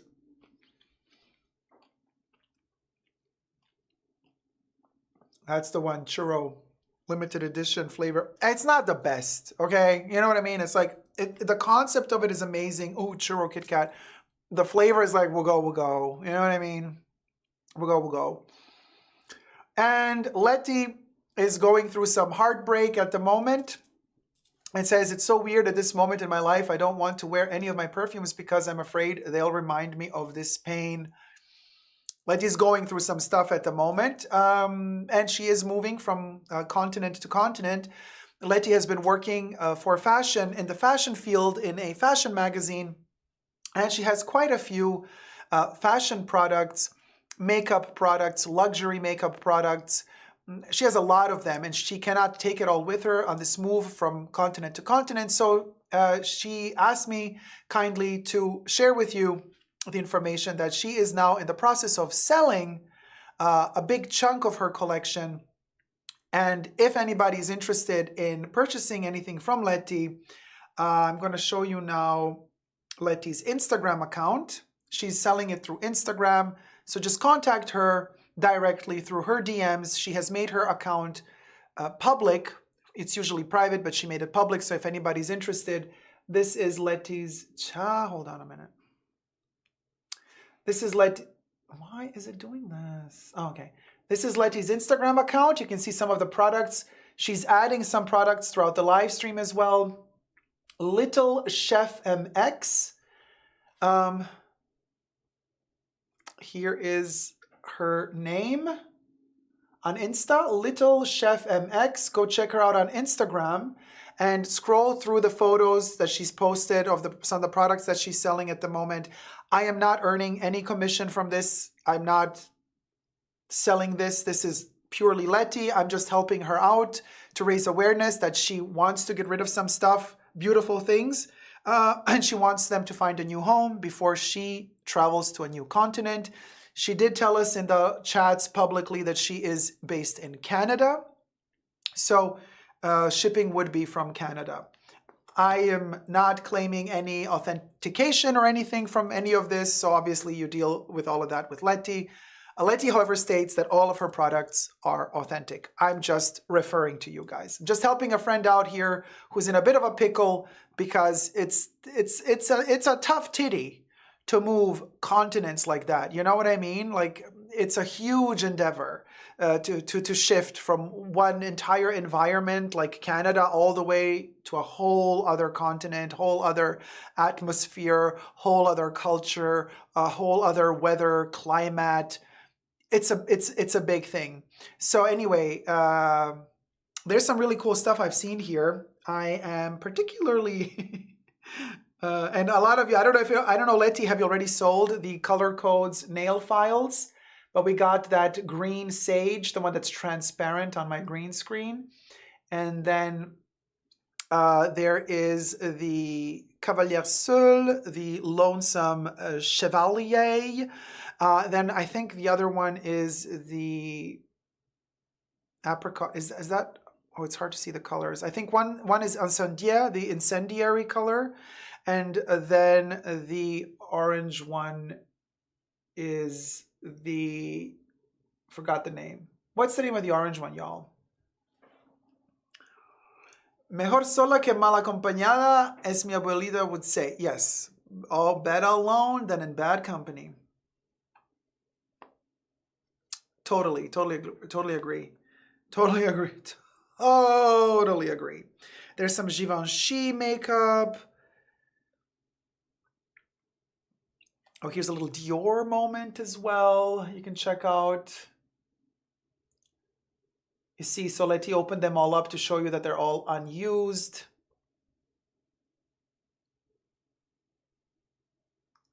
So there you go. So if you're interested, contact Letty directly through DM Little Chef MX on Instagram. We'll go. We'll go. Yeah, you go, Debbie. And summer is winter there, says Nat. Thank you, Jacob. You're most welcome, Letty. Cassandra says, I'm still sitting here having an existential crisis about paying for experiences like buying a cup of coffee or luxury shopping at a boutique is capitalism, not a treat. It's a treat, but they also make you believe that you need that treat. Like the same situation, like for example, when you have a job that pays a certain amount of money, human beings are really quick to adapt. So we start purchasing stuff, entertainment, that we can afford in our level of earning. And we're fine with it. Like we adapt. We adapt to that level of entertainment. You buy that level of coffee if you like coffee. You can afford that coffee when you earn that amount of money. You can afford that type of food when you earn that amount of money. You can afford eating out once or not at all if you earn that type of money. The second you get a raise, you earn a little bit more, you're very quick. You think, oh, great, I have more money. I can save up more. No, you don't. Because the system is built in a way that if you earn a little bit more, you're going to spend a little bit more. You're earning more now. Well, now you're going to favor that other brand of coffee that is a little bit more popular, that you couldn't afford all the time before your salary increase, but now you can. Now you can. You got your salary increased a little bit. Let me spend that little bit of money extra that I'm earning to get a better coffee. Let me eat out twice instead of once a week now that I got a raise. So you see, the more you earn, the more you're going to spend. Because brand marketing is built that way to brainwash you to think that way. The more you have, the more you're going to spend. But the really, really ultra-rich people, they have completely detached from that mentality. Okay? The more they have, the less they want to spend. There's no other way to make money. There's no other way to save money. You're not supposed to give out money if you want to save money. Period. But society keeps us always unhappy. Why? Because they cater to your basic needs to want to compensate. You're always unhappy. You're not earning enough. You don't have a big enough car. You don't have a big enough house. You can't pay your mortgage. You can't pay your student loan debt. So you're frustrated. And when you're frustrated, you're more prone to spending that little money you have instead of saving it. Because everything is disgusting around. You're sick of it. You're sick of your apartment. You're sick of the dirty this, the broken that. You're sick of everything. And like the only thing you have is like, fuck it. Let me buy that expensive coffee. Let me go to Starbucks after all.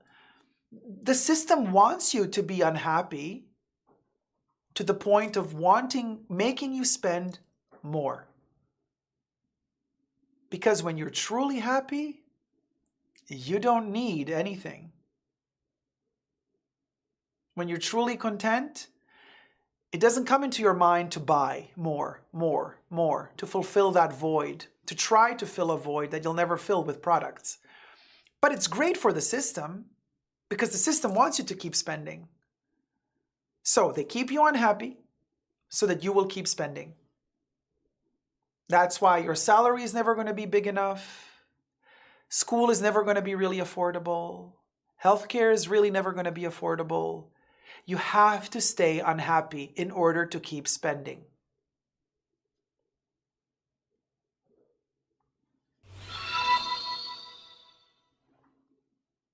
It's literally that simple. The game is that simple. It's that simple.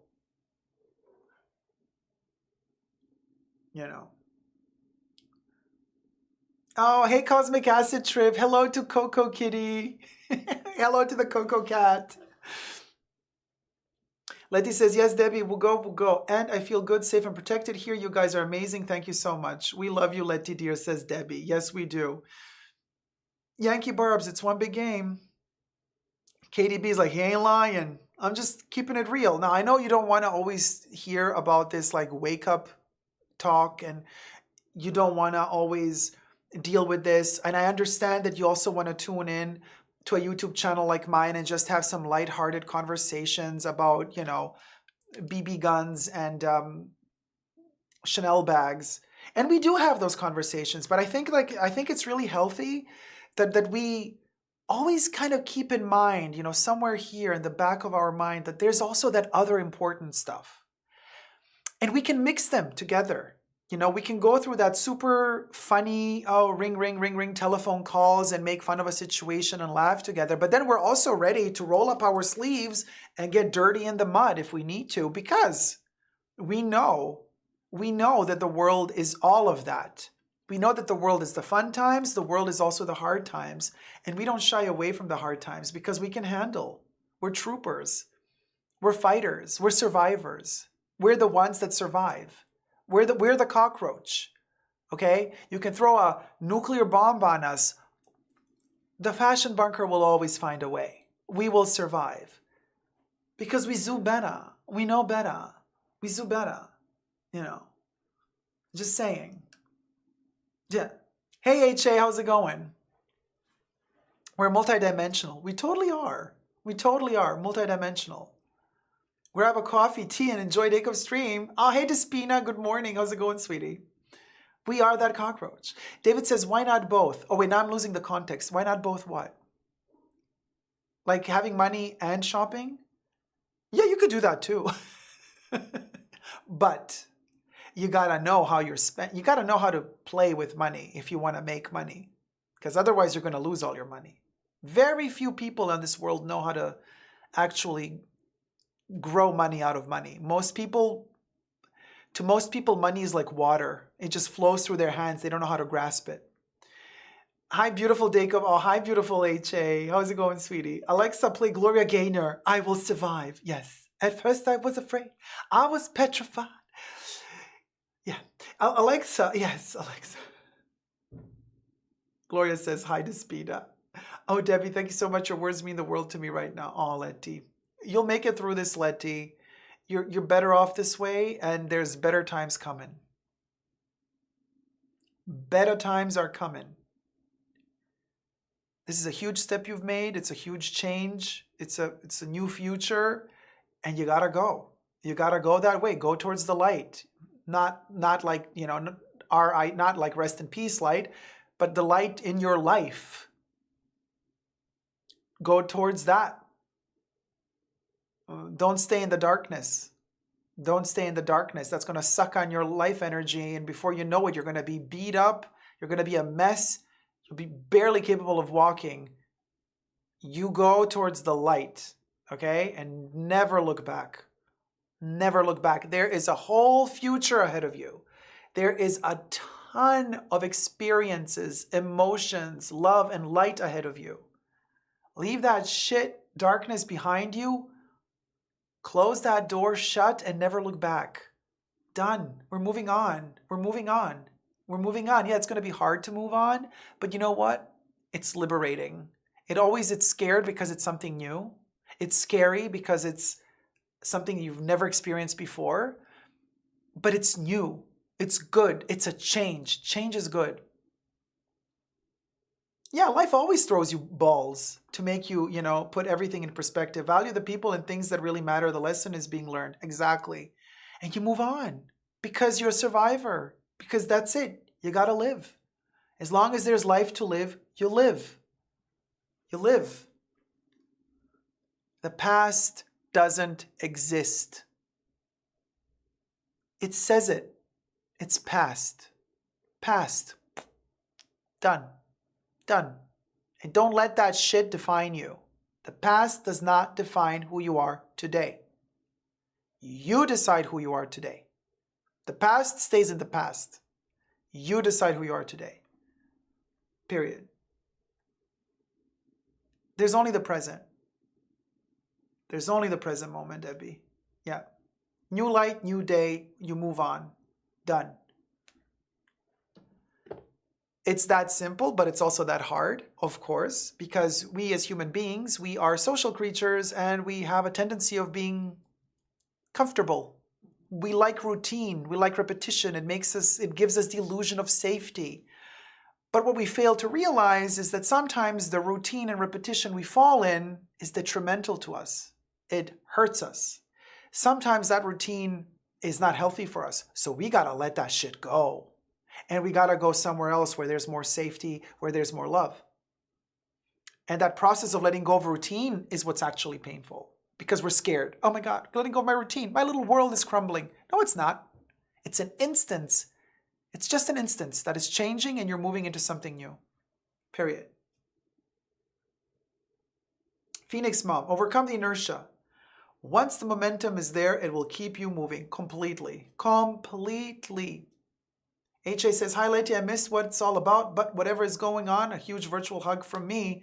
Lucas says, letting go is hard to do. Lucas,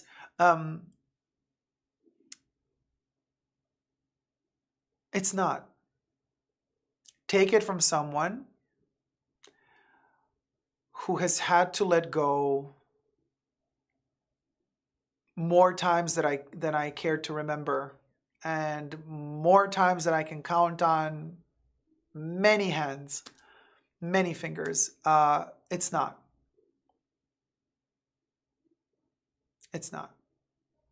It's actually vital to let go when it's time. Essential to survival, to preservation, letting go. The ego is involved in the aspect of, it's hard, saying it's hard to let go. It's because the ego. Let go of the ego first, and then let go of the bad people in your life, of the situations. You know what I mean? Oh my God, Jacob's Rouge is slay. Le Morons, thank you. We'll go. Bunker fan. Hey, Le Morons. Hi, Jacob. Hi, Bunker fan. How's it going, sweetie? Just got to keep chugging along even when you feel like you can't, because it's the only way to keep living. Period. Luke, I'm telling you, ego gets in the way. You don't need that ego. Ego, I have this theory about ego that it's also a construct of consumer society, kind of indoctrinating us into believing that we have ego and this and that, and the ego, the power of the ego, blah, blah, blah, blah, blah. It's literally just a fancy schmancy word for saying we control you. I appeal to your ego so that I can manipulate you. But first I have to make you believe that you got an ego, you see? If I can make you believe that you have an ego, then you're my puppet. Then you are my puppet on a string. But if you let go of the ego, well, then I can't control you anymore. I have no power over you. We are led to believe that the ego is a part of us, that the ego is something that, if dosed in a healthy way, helps you preserve yourself, gives you strength. In reality, the ego is just a tool some external force uses to manipulate you. But it makes you believe that the ego is yours and yours to help you. No. The ego is implemented into you as a concept so that somebody else can manipulate you externally from you. Once you let go of the ego, you're free as a bird. Katie B's, I'm letting go of September. Good night, everyone. Good night, Katie. Shinashi says, letting go opens space for what is best for you. You just have to be open to it and be willing.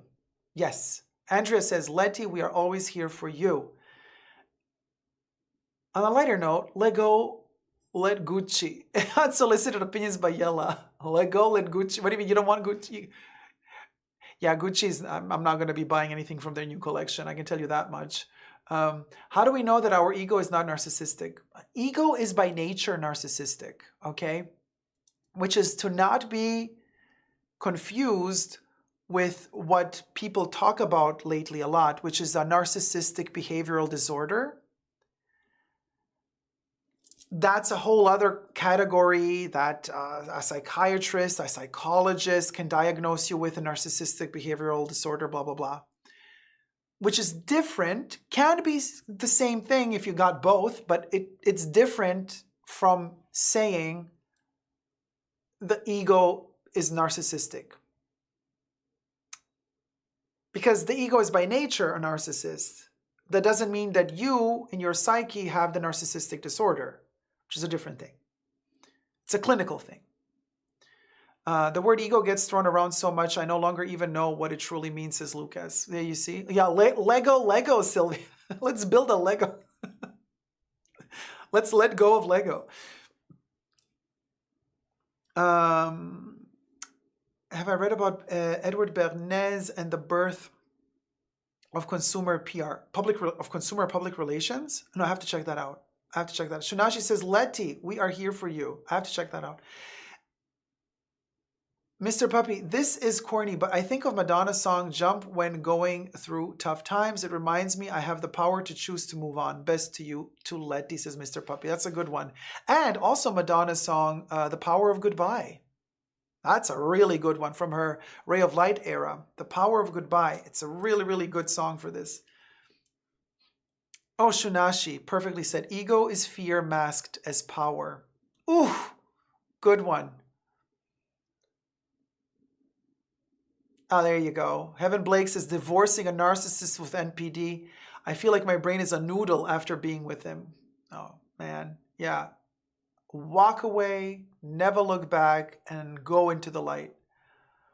Yankee says, an ego will ruin you. Just look at the current politicians. Dianne Feinstein didn't let go of hers until she died. Oh, well, people manipulated her too. That was a big mess. Allegedly. Ego is not me, it's the idea I have for me. I'm not ego, says Despina. Well, ego is also a word coined in Greece. So Despina, you're at the root of the word being in Greece.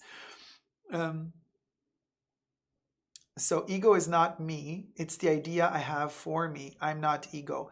And ego is also the idea higher forces plant into you so that they can manipulate you. So yes, it is external actually.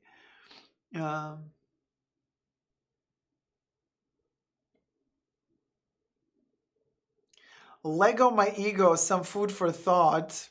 Good one, Luke. Yeah, great usage of pun, Luke, says Deborah. What about Chanel egoist? An egoist is not necessarily a narcissist. Egoist is an egotist. That was more referring to the notion of owning property, material goods, and people, and everything is revolving around you, which has connotations within narcissism as well, but is still different from a narcissistic behavioral disorder.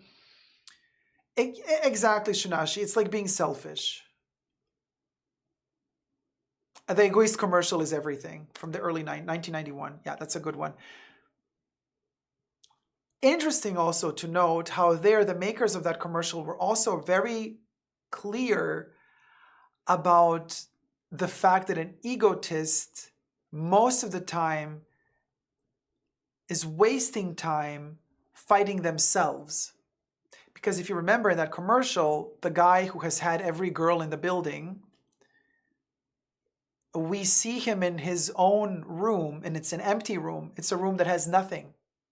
You know, he's empty. He is empty. He didn't have a chance to build anything. He's empty. And yet all he has is this mirror and his naked body with a towel, boxing and fighting himself.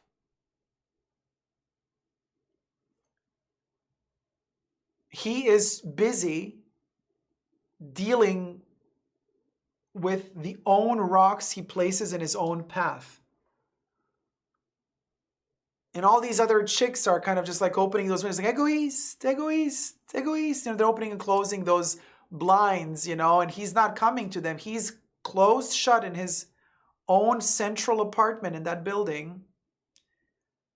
And all we see is just a hand kind of sliding through the blindfolds, like placing the bottle and kind of disappearing again. Chato Cruz, love you too, sweetie. Main character syndrome, says Debbie. Bubbles. You mess with me with that name. I'm always like reading. You got me with that one. It's an ad. Yeah.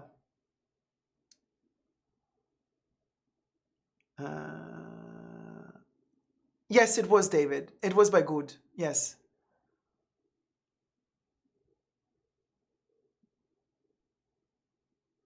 It was by Good, yeah. Letty says, I think that one of the hardest things for us humans is to let go. It's so powerful in a positive and negative way that truly is transforming. Having people like you is life-changing. Thank you. You are life-changing to you. Period. Don't undervalue yourself. Ever. Okay?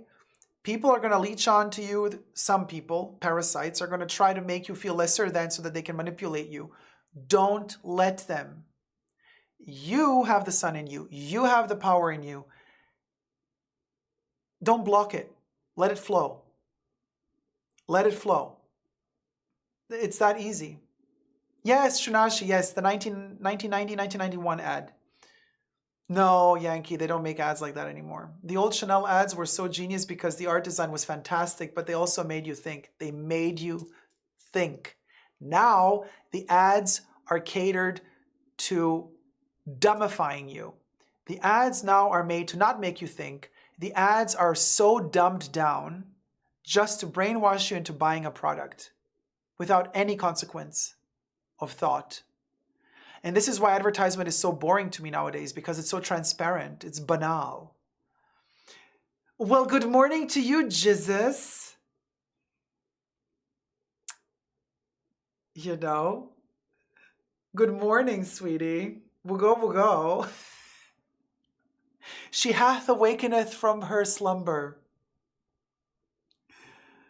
So there you have it. I mean, gosh, we had this existential talk today. What a show. Sometimes you don't have the choice. You just keep going forward. And you must. You have to keep going forward. There's no other way to go. There's no other way to go but forward.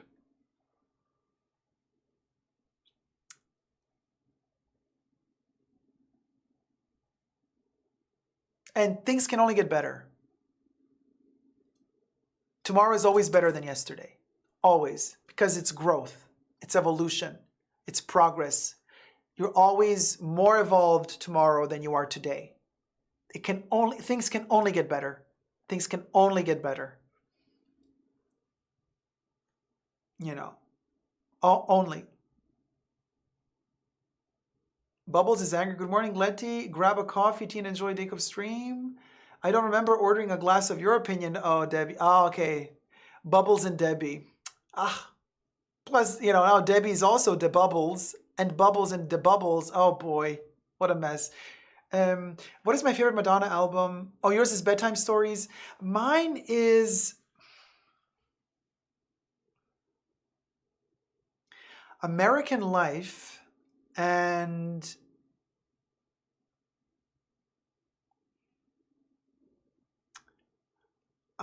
American Life, I think, is my favorite. I'm just thinking if it's American Life and Ray of Light. But American Life, for me, is higher than Ray of Light has the best pop songs, okay, yeah. And American Life was a total flop, right? But I like American Life. And I like erotica. So American Life and erotica. Those are kind of my favorites. American Life, erotica. I love bedtime stories too, though. American Life and erotica for me. Yeah.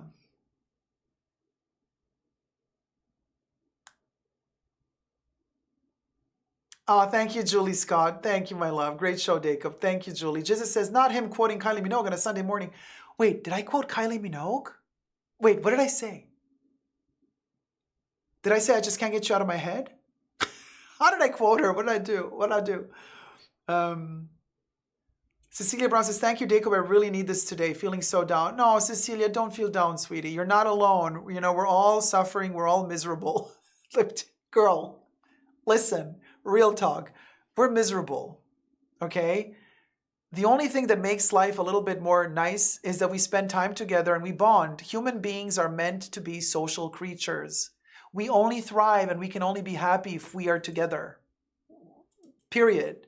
But the life we live in, society is trying to separate us all, isolate us in our little tiny houses, and make us miserable. So we spend more money to fill the void that we'll never fill because material things will not fill the void. No, Ray of Light is amazing, Jizzes, but it's not as deep as American Life, you know, for me, personally. Nothing really matters sums up today's discussion. Yes, Daisy Dior, totally. Oh, I love Something to Remember as well, yeah. We all need it. Fall depression is a real thing. Days get shorter, it affects our mood. Oh, I love the fall season. Autumn, fall, I'm not depressed at all during autumn. I'm kind of depressed during summer because I'm depressed during my birthday season, you know, but autumn for me is like, wee. I'm not a big fan of like the holiday season, you know what I mean? Like Christmas and we're not friends, but I love autumn. I wish it was autumn all year round. Jesus says, yes, you did quote Kylie. Remember, things can only get better. A song from Rhythm of Love album. Oh, okay, well, that's something you know I don't know. I have no clue about that. But okay, good. We all need it. Fall depression is a real thing. Days get shorter. It affects our mood. Let It Lucha says, everything is so dumbed down and they don't even try to hide it. The scariest part is the dumbing down has apparently worked because so few are aware of how transparently dumb it all is. Yeah. Coincidentally, one of the reasons why education is not for free. They don't want you clever. They don't want you smart. You know. Grace Chen, thank you for lifting us up. But thank you for lifting me up, guys. David says erotica, definitely. But I'm a geriatric millennial. I remember my dad looking at the back of the CD I had as a teenager. He was shooketh. Well, I was also asking myself, what is she sucking? Well, turns out it was a toe, not the other thing. And it might have been Tony Ward's toe. She tried to redo the toe sucking again with Maluma. Ugh. No. You know, I have issues with toes. Ooh, but thinking about Maluma and a toe, no. Why did she have to do that? She did that in the video clip. She was sucking on his toe. I think even he was feeling uncomfortable. I was like, Madonna, give it a rest. Give it a rest, girl. No. Plus Maluma, he's just not my type. Sorry. Tony Ward, however, I don't care if Miss Thing is like now approaching 70. He is hot, okay?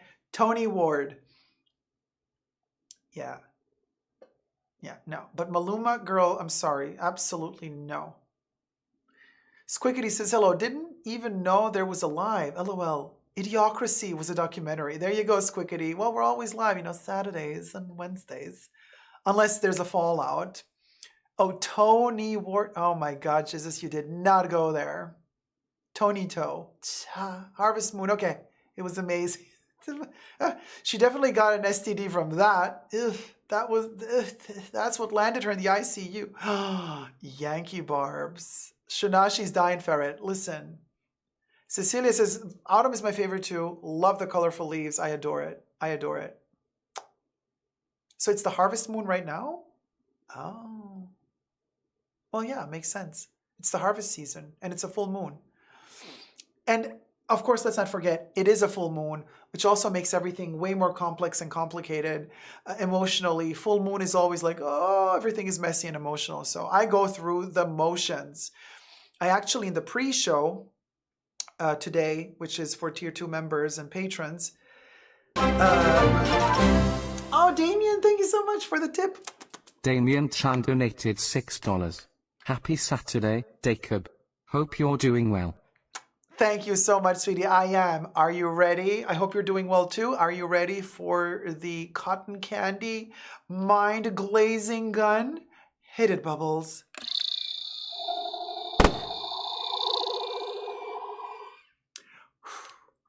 Ah, titillating. Thank you so much, sweetie. In the pre-show, I was talking about this period, how intense it is for me, and I was talking about certain dreams I've had. So, but all the details are in the pre-show. Very intense stuff. She definitely got an STD, the full moon. Time to reflect and nourishing yourself, says Shanashi. Off to Greenwich Park later on to collect some conkers. Oh, man. You see, I'm not allowed to eat nuts. But I do make an exception, and then I go all ballistic and my skin goes all crazy. Chestnuts. I love chestnuts. You know the kind you buy New York winter on the street, and they have the vendors and they have those big metal things and they're kind of roasting on the street, and they kind of just fill them in a paper little round cone. Super expensive. Like they want like $15 for them now, right? Chestnuts in a paper bag. And you get your fingers all dirty and black and everything is dirty. Oh my gosh. But the taste. That's worth an allergic reaction for me personally. I would never recommend you to do it. But for me, you know. Yeah, Jedi Monkey. I know. You missed out on yours. Yeah, yeah. The smell, the taste, yes. Chestnuts from the street vendors, best. Boiled or roasted, Jesus. Technically, also boiled is fine, but I prefer them roasted. Love chestnuts. Love chestnuts. Love, love, love, love, love. Oh, Cecilia, yeah, don't eat them because the ones you're going to pick from the nature, those are the wild chestnuts. Those are not edible. Those are poisonous, actually. They're going to make your stomach go bonkers. Yana says, oh my God, I love them too. Debbie uses them for decor. I do too. I use them, if I find them also unpopped, you know, in the green shell with the spikes. I love that as well. And then I also love them alone. But those are not edible. Those are the wild ones. Marron glacé, yum, yum, delicious. Yeah, the smell, the taste. Rizology says the warmth of chestnuts. Yeah. We have that in Hong Kong too in winter. It's gorgeous, Phoenix, Mom. Gorgeous. They are nuts, Jesus. They're from the nuts family. They're full of arginine, which I have issues with. Roasted is the best. I agree, Jedi Monkey. Elizu says, I had peanuts yesterday and today. Realized I was getting random welts on my skin, but not a severe reaction. That's an allergy. Careful, because the more you abuse, the more you eat them, the more the body is going to react to them. You know, so you can even build up more allergy. It can. It doesn't have to, but it can happen. So be very careful. Shinashi, EpiPen before the chestnut and then binge. Letty Lucha says, let go of what didn't grow. Take big juicy bites out of what intention you grew this year. Then honor yourself and be cozy within during this harvest season. Oh, beautiful. Yeah. The smell of fall is the best. Crisp mornings, chestnuts roasting, and nature changing. Love it. Love it to bits. Love it to bits. No, I didn't, Yankee. The 300-year-old sycamore tree that was chopped down? Was it sick? Was it like chopped down for like a good reason, or did some idiot just chop it down?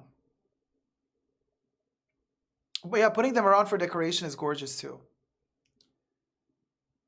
We have hazelnut trees in my trees, but you have to fight the birds for them, never mind.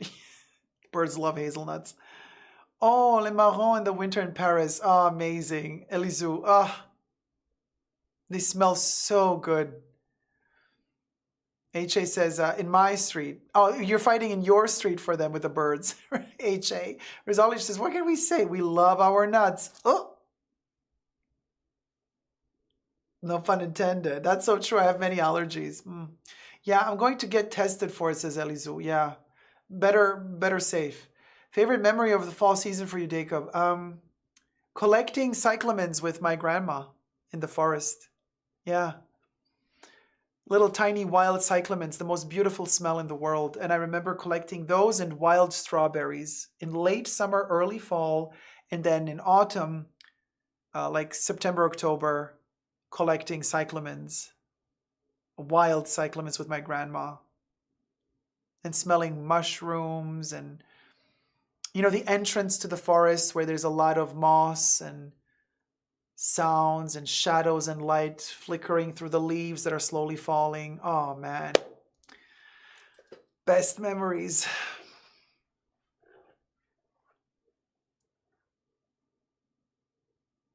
Oh, was it in Joshua Tree? Well, I don't think there's a sycamore like in Nevada. I don't know.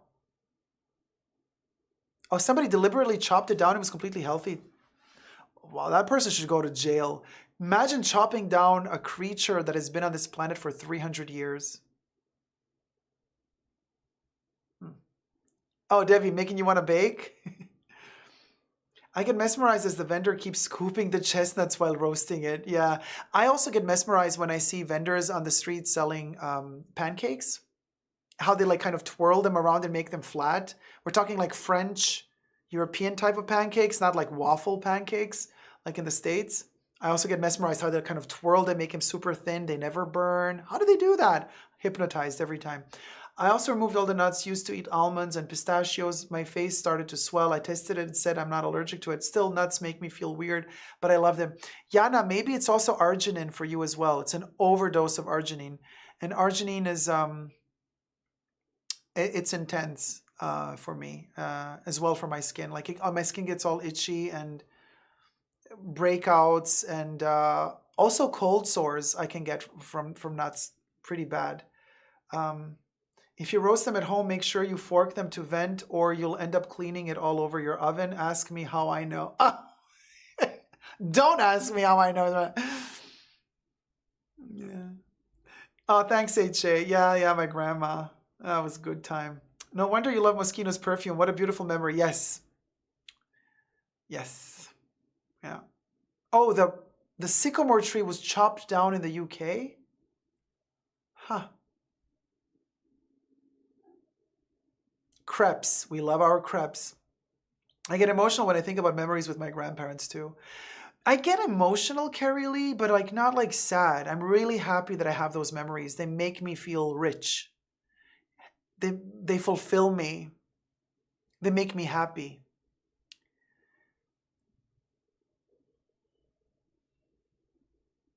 Oh, Jesus. Walnuts make your throat swell up. Be careful because every time you eat them again, you might trigger your body to react more to them. Be careful. Antihistamines to the rescue, says Yankee. You gotta be careful with those too. Arizology, thank you so much for the tip. Rise Allergy donated $6. Here's to our love of nuts.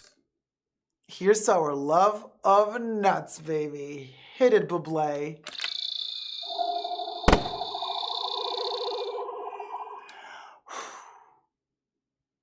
Cha. Oh, those nuts.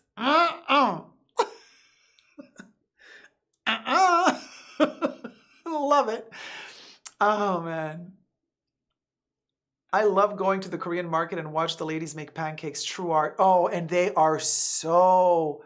The timing, the dosage, everything it flows so effortlessly. Not a single mistake. You get hypnotized.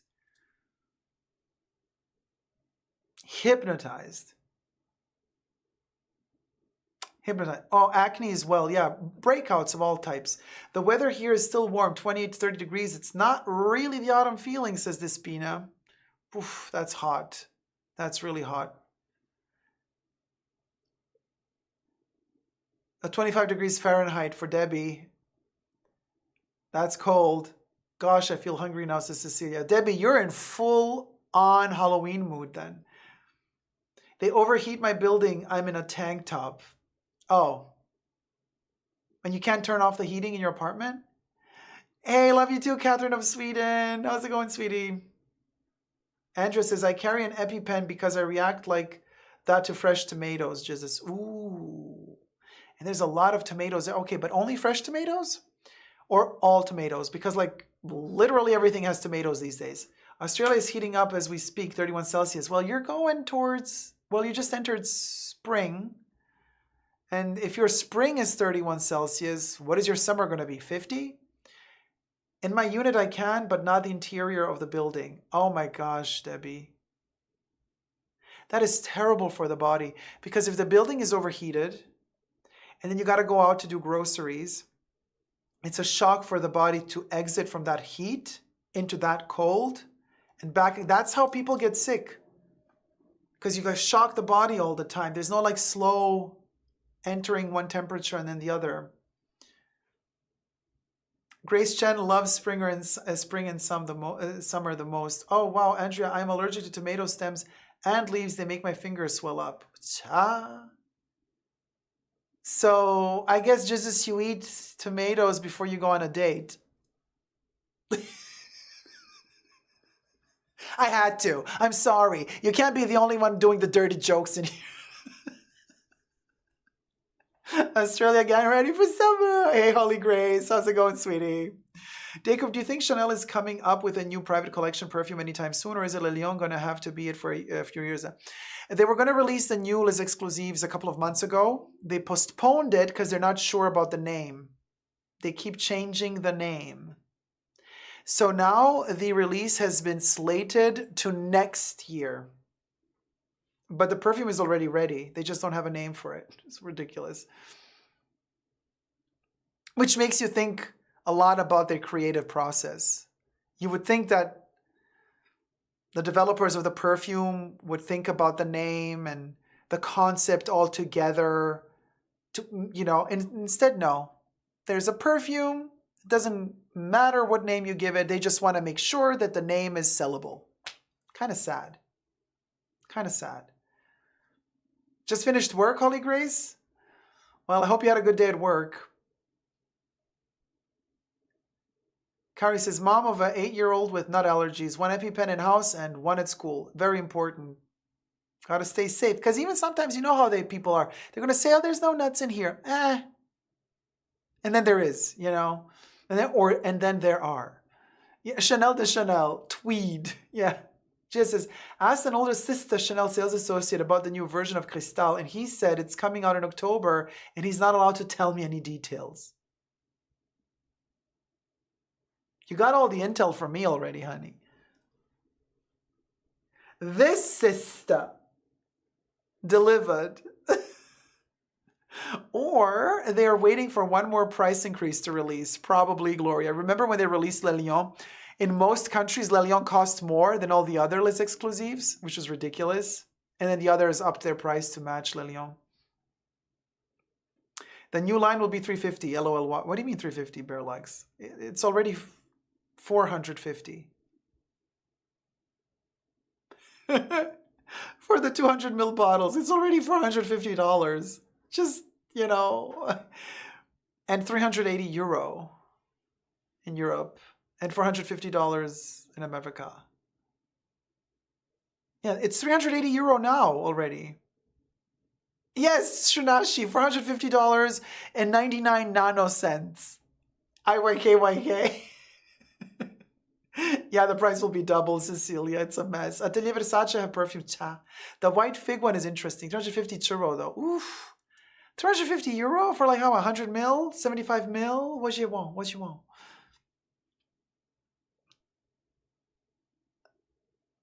It didn't go up in price, Yankee. 580 Australian dollars for 200 mil. Which we were talking about it last week.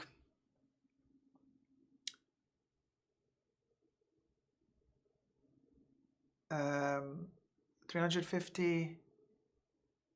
That was like, what did we say? It's like 340 euro?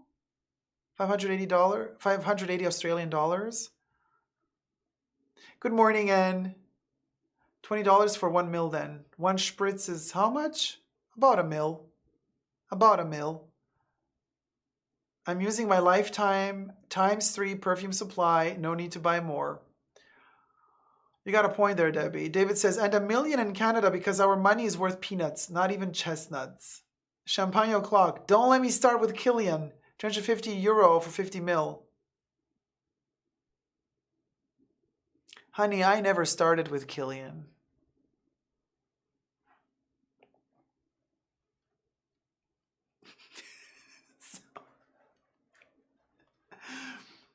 They not gonna get a dime out of my rhyme.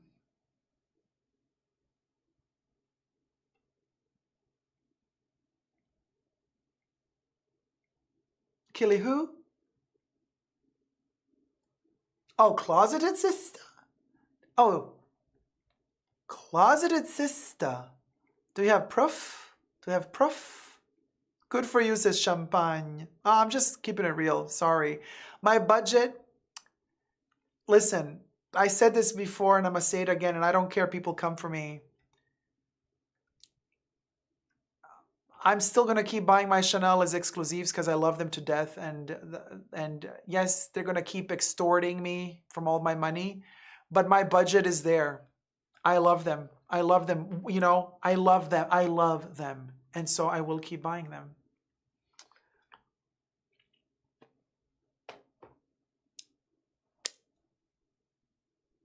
The proof is visible. What do you mean, Lauder? He's a Hennessy, LVMH. What are we talking about?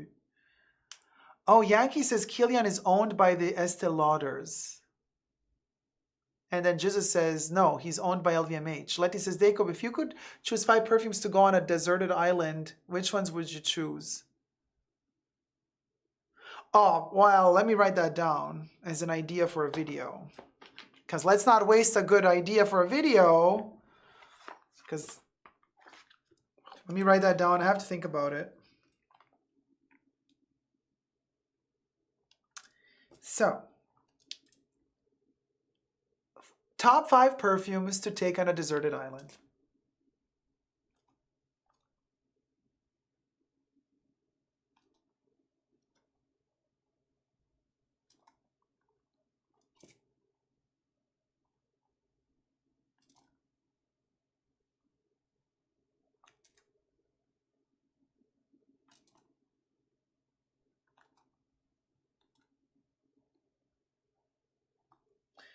And okay, you shall be credited for the idea once I film the video. Video idea by Letty. I wrote it down. Stay tuned. I'll be thinking about it. I adore number 22, Let It Luce, yeah. So wait, so Yankee says no. Kilian is owned by the Lauder Group. Champagne says Kilian is owned by Lauder. Agreed. Debbie's like, yep, video idea. Jesus is like, really? But isn't Kilian from the LVMH family? Why would his own family buy him out? Says Yankee Barbs. Holy Grace says, that's a good point. Holy Grace says, perfumes for Halloween season.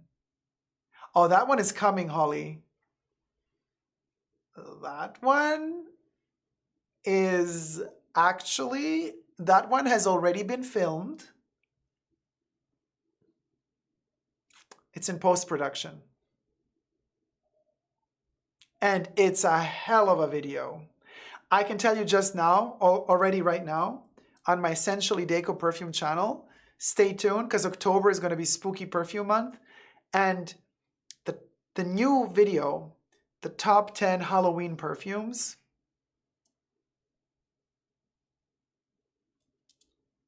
you're going to love it. If you love horror movies, I have filmed a video, a Halloween perfume video like no other. I mean, it is bonkers. It is bonkers. It's going to be super fun. Super fun. Super fun.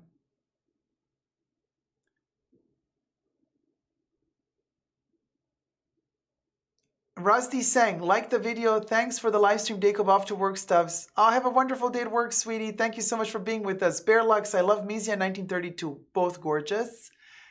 Debbie says, in the books. Yes, we wrote it down and Letty will be credited. And Bubbles is like, a book can also be a hat. And Debbie's like, oh, shut up, Bubs. Grace says, looking forward to Spooky Perfume Month. Videos are already a brewing. And actually today in the pre-show, we shot another spooky video for another spooky perfume video. I'm not going to give it away what the topic is, but today's spooky video that was shot in the pre-show in preparation for October. Oh, I'm so excited. This is also why I'm wearing my shirt, by the way, because I had a couple of Halloween topics that we were filming in the pre-show.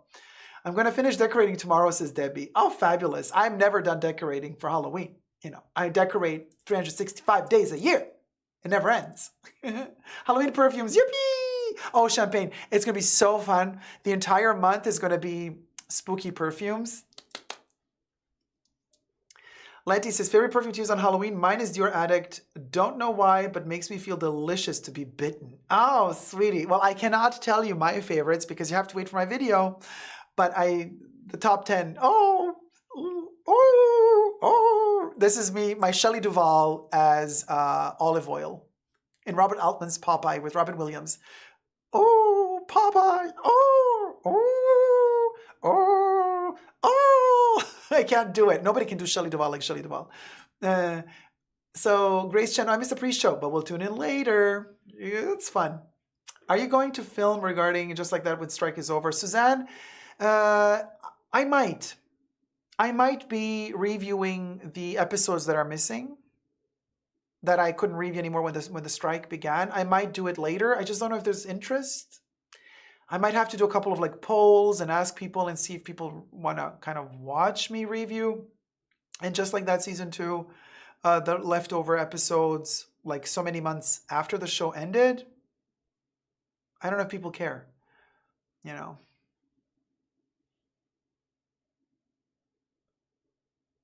Kari, yes, I will be releasing new Halloween merch shirts, hopefully this coming week. And then I'm going to announce it in the live stream and you're going to see it. I'm going to show you all the photos and you will be able to purchase. And they're always limited edition. This one is from 2021, so this one is no longer available.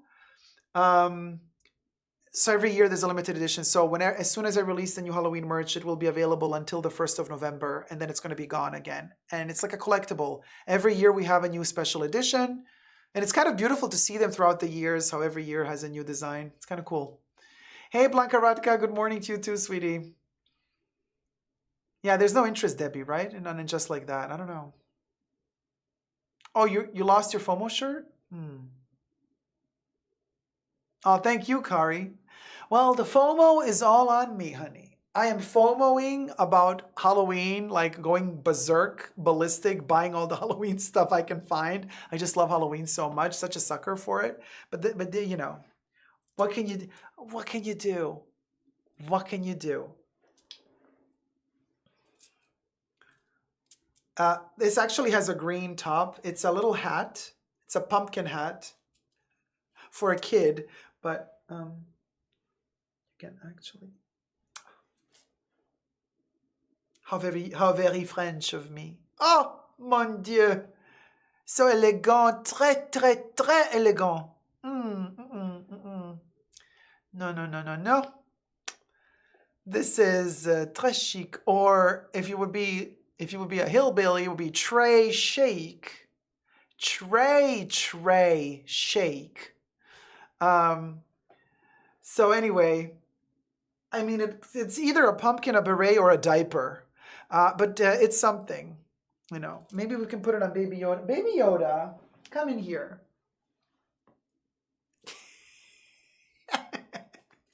How you doing? How you doing, Baby Yoda? Baby Yoda, listen, did you enjoy the live stream? So, wait, can we turn off the green screen for a second so you guys can see the little top of the... Oh, just the top. Just the tip.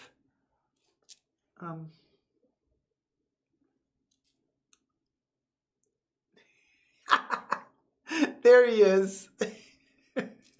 Now you get to see Baby Yoda with the little hat, the little pumpkin hat. It's so cute. You're so cute, baby. Oh, okay. You know what? Put it on one ear. Like, no, that one is. So, Baby Yoda. All right. Well, we can go back to the regular screen again. So Baby Yoda. So, did you have fun? Oh, you take a little hat off. You're sweating. Too hot for you. Too hot in here. Yeah, you had fun. Yay. Okay. So, let's call it a day, or let's call it a night. Yeah, I know you want your little nuggets, and I also need to do some more work. And I want to say, let's say thank you to the mods. Thank you to the mods. Hit it, Bubbles.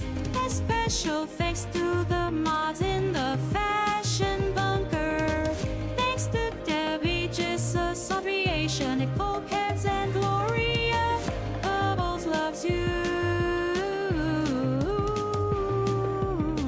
Baby Yoda loves this song. He's like so happy. Okay. But listen, thank you, mods, for keeping us safe, and Debbie for being a trooper, for being with us throughout the entire show, and also Gloria Recinos for being with us throughout the entire show.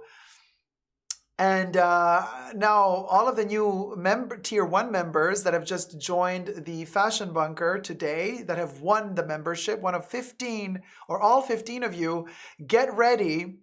Yeah, Predator, Baby Yoda, Holy Grace. Yeah, this is the Predator version. He's dressed like Predator for Halloween. Now, get ready, all the members in the hus, to use your... Let's start differently today. Let's start with...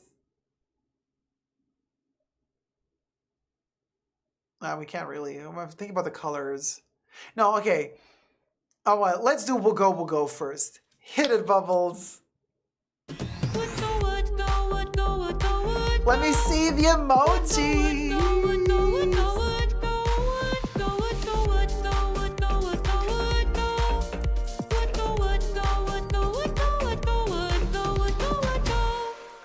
Yay! We did it. We did it. We did it, Joe. So now let's. Okay, are you ready? Let's do. Diane Ferret. Are you ready with the Diane Ferret emojis? The green ones. Okay, let me see them Diane Ferrets, and we say hit it, Bubbles. Diane Ferret, Diane Ferret, Diane Ferret, Diane Ferret, Diane Ferret. Thumb up the live stream. I totally forgot to keep telling you to thumb up the live stream in these last moments of the show. Because we don't got many thumbs up, y'all. Everybody forgets to thumb up the live stream, but it's really important to thumb up the live stream to keep the channel going. And so while you're thumbing up the live stream, let's kick in with the pink emojis. Let's do the live-in ferret, which is the pink emoji. So we have it here. On the program tonight, on the marquee, is Live-in Ferret, Die-in Ferret, and Woogo. Hit it, Bubbles. Live-in Ferret. I'm living ferret, living ferret, living ferret, living ferret, living ferret, living ferret. Hey, way to go, way to go, way to go, way to go, way to go, way to go, way to go, way to go, way to go, way to go, way to go. So, and the last one we got is the one with Baby Yoda, because you do the cha-cha-cha-cha. That's right. And then you get a cookie and stuff. You get to eat, you get crackers and get all these sorts of things here. Baby Yoda. Baby Yoda. Baby Yoda, are you ready for the cha-cha-cha-cha? All right, let's hit it. Hit it, Bubbles. Ciao, ciao, ciao. Ciao, ciao, ciao, ciao. Ciao, ciao, ciao. Ciao. Way to go, Baby Yoda. Way to go. Okay, go get a cookie. Go get a cookie. I don't know. He's 50 years old, but he behaves like a puppy. What can I tell you? It's all about the cookies and little frogs and frog eggs and one-eyed frogs and beady-eyed frogs. What can I tell you?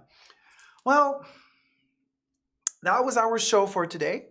That concludes the the entertainment for the weekend. I hope you've enjoyed the pre-show and the main show. If you have, please do consider thumbing up this live stream or video if you're watching it as a rerun later on, and subscribe if you haven't already.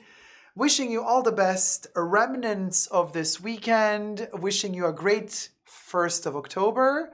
And as we transition into the Halloween full-blown core season, I shall see you all very, very soon, dressed for Halloween success. Hashtag #abest. #abest. And yes, I shall be reviewing the YSL show, maybe in the next live stream, together with the Chanel Spring-Summer Fashion Show 2024 as well. So look forward to that next Wednesday. I think by Wednesday, Chanel will be releasing their show and the YSL show. So we can do two fashion show reviews next Wednesday, hopefully. Till then, never forget, darlings, to never give up on love. Subscribe, thumb up the video, and see you soon. Bye. Mwah.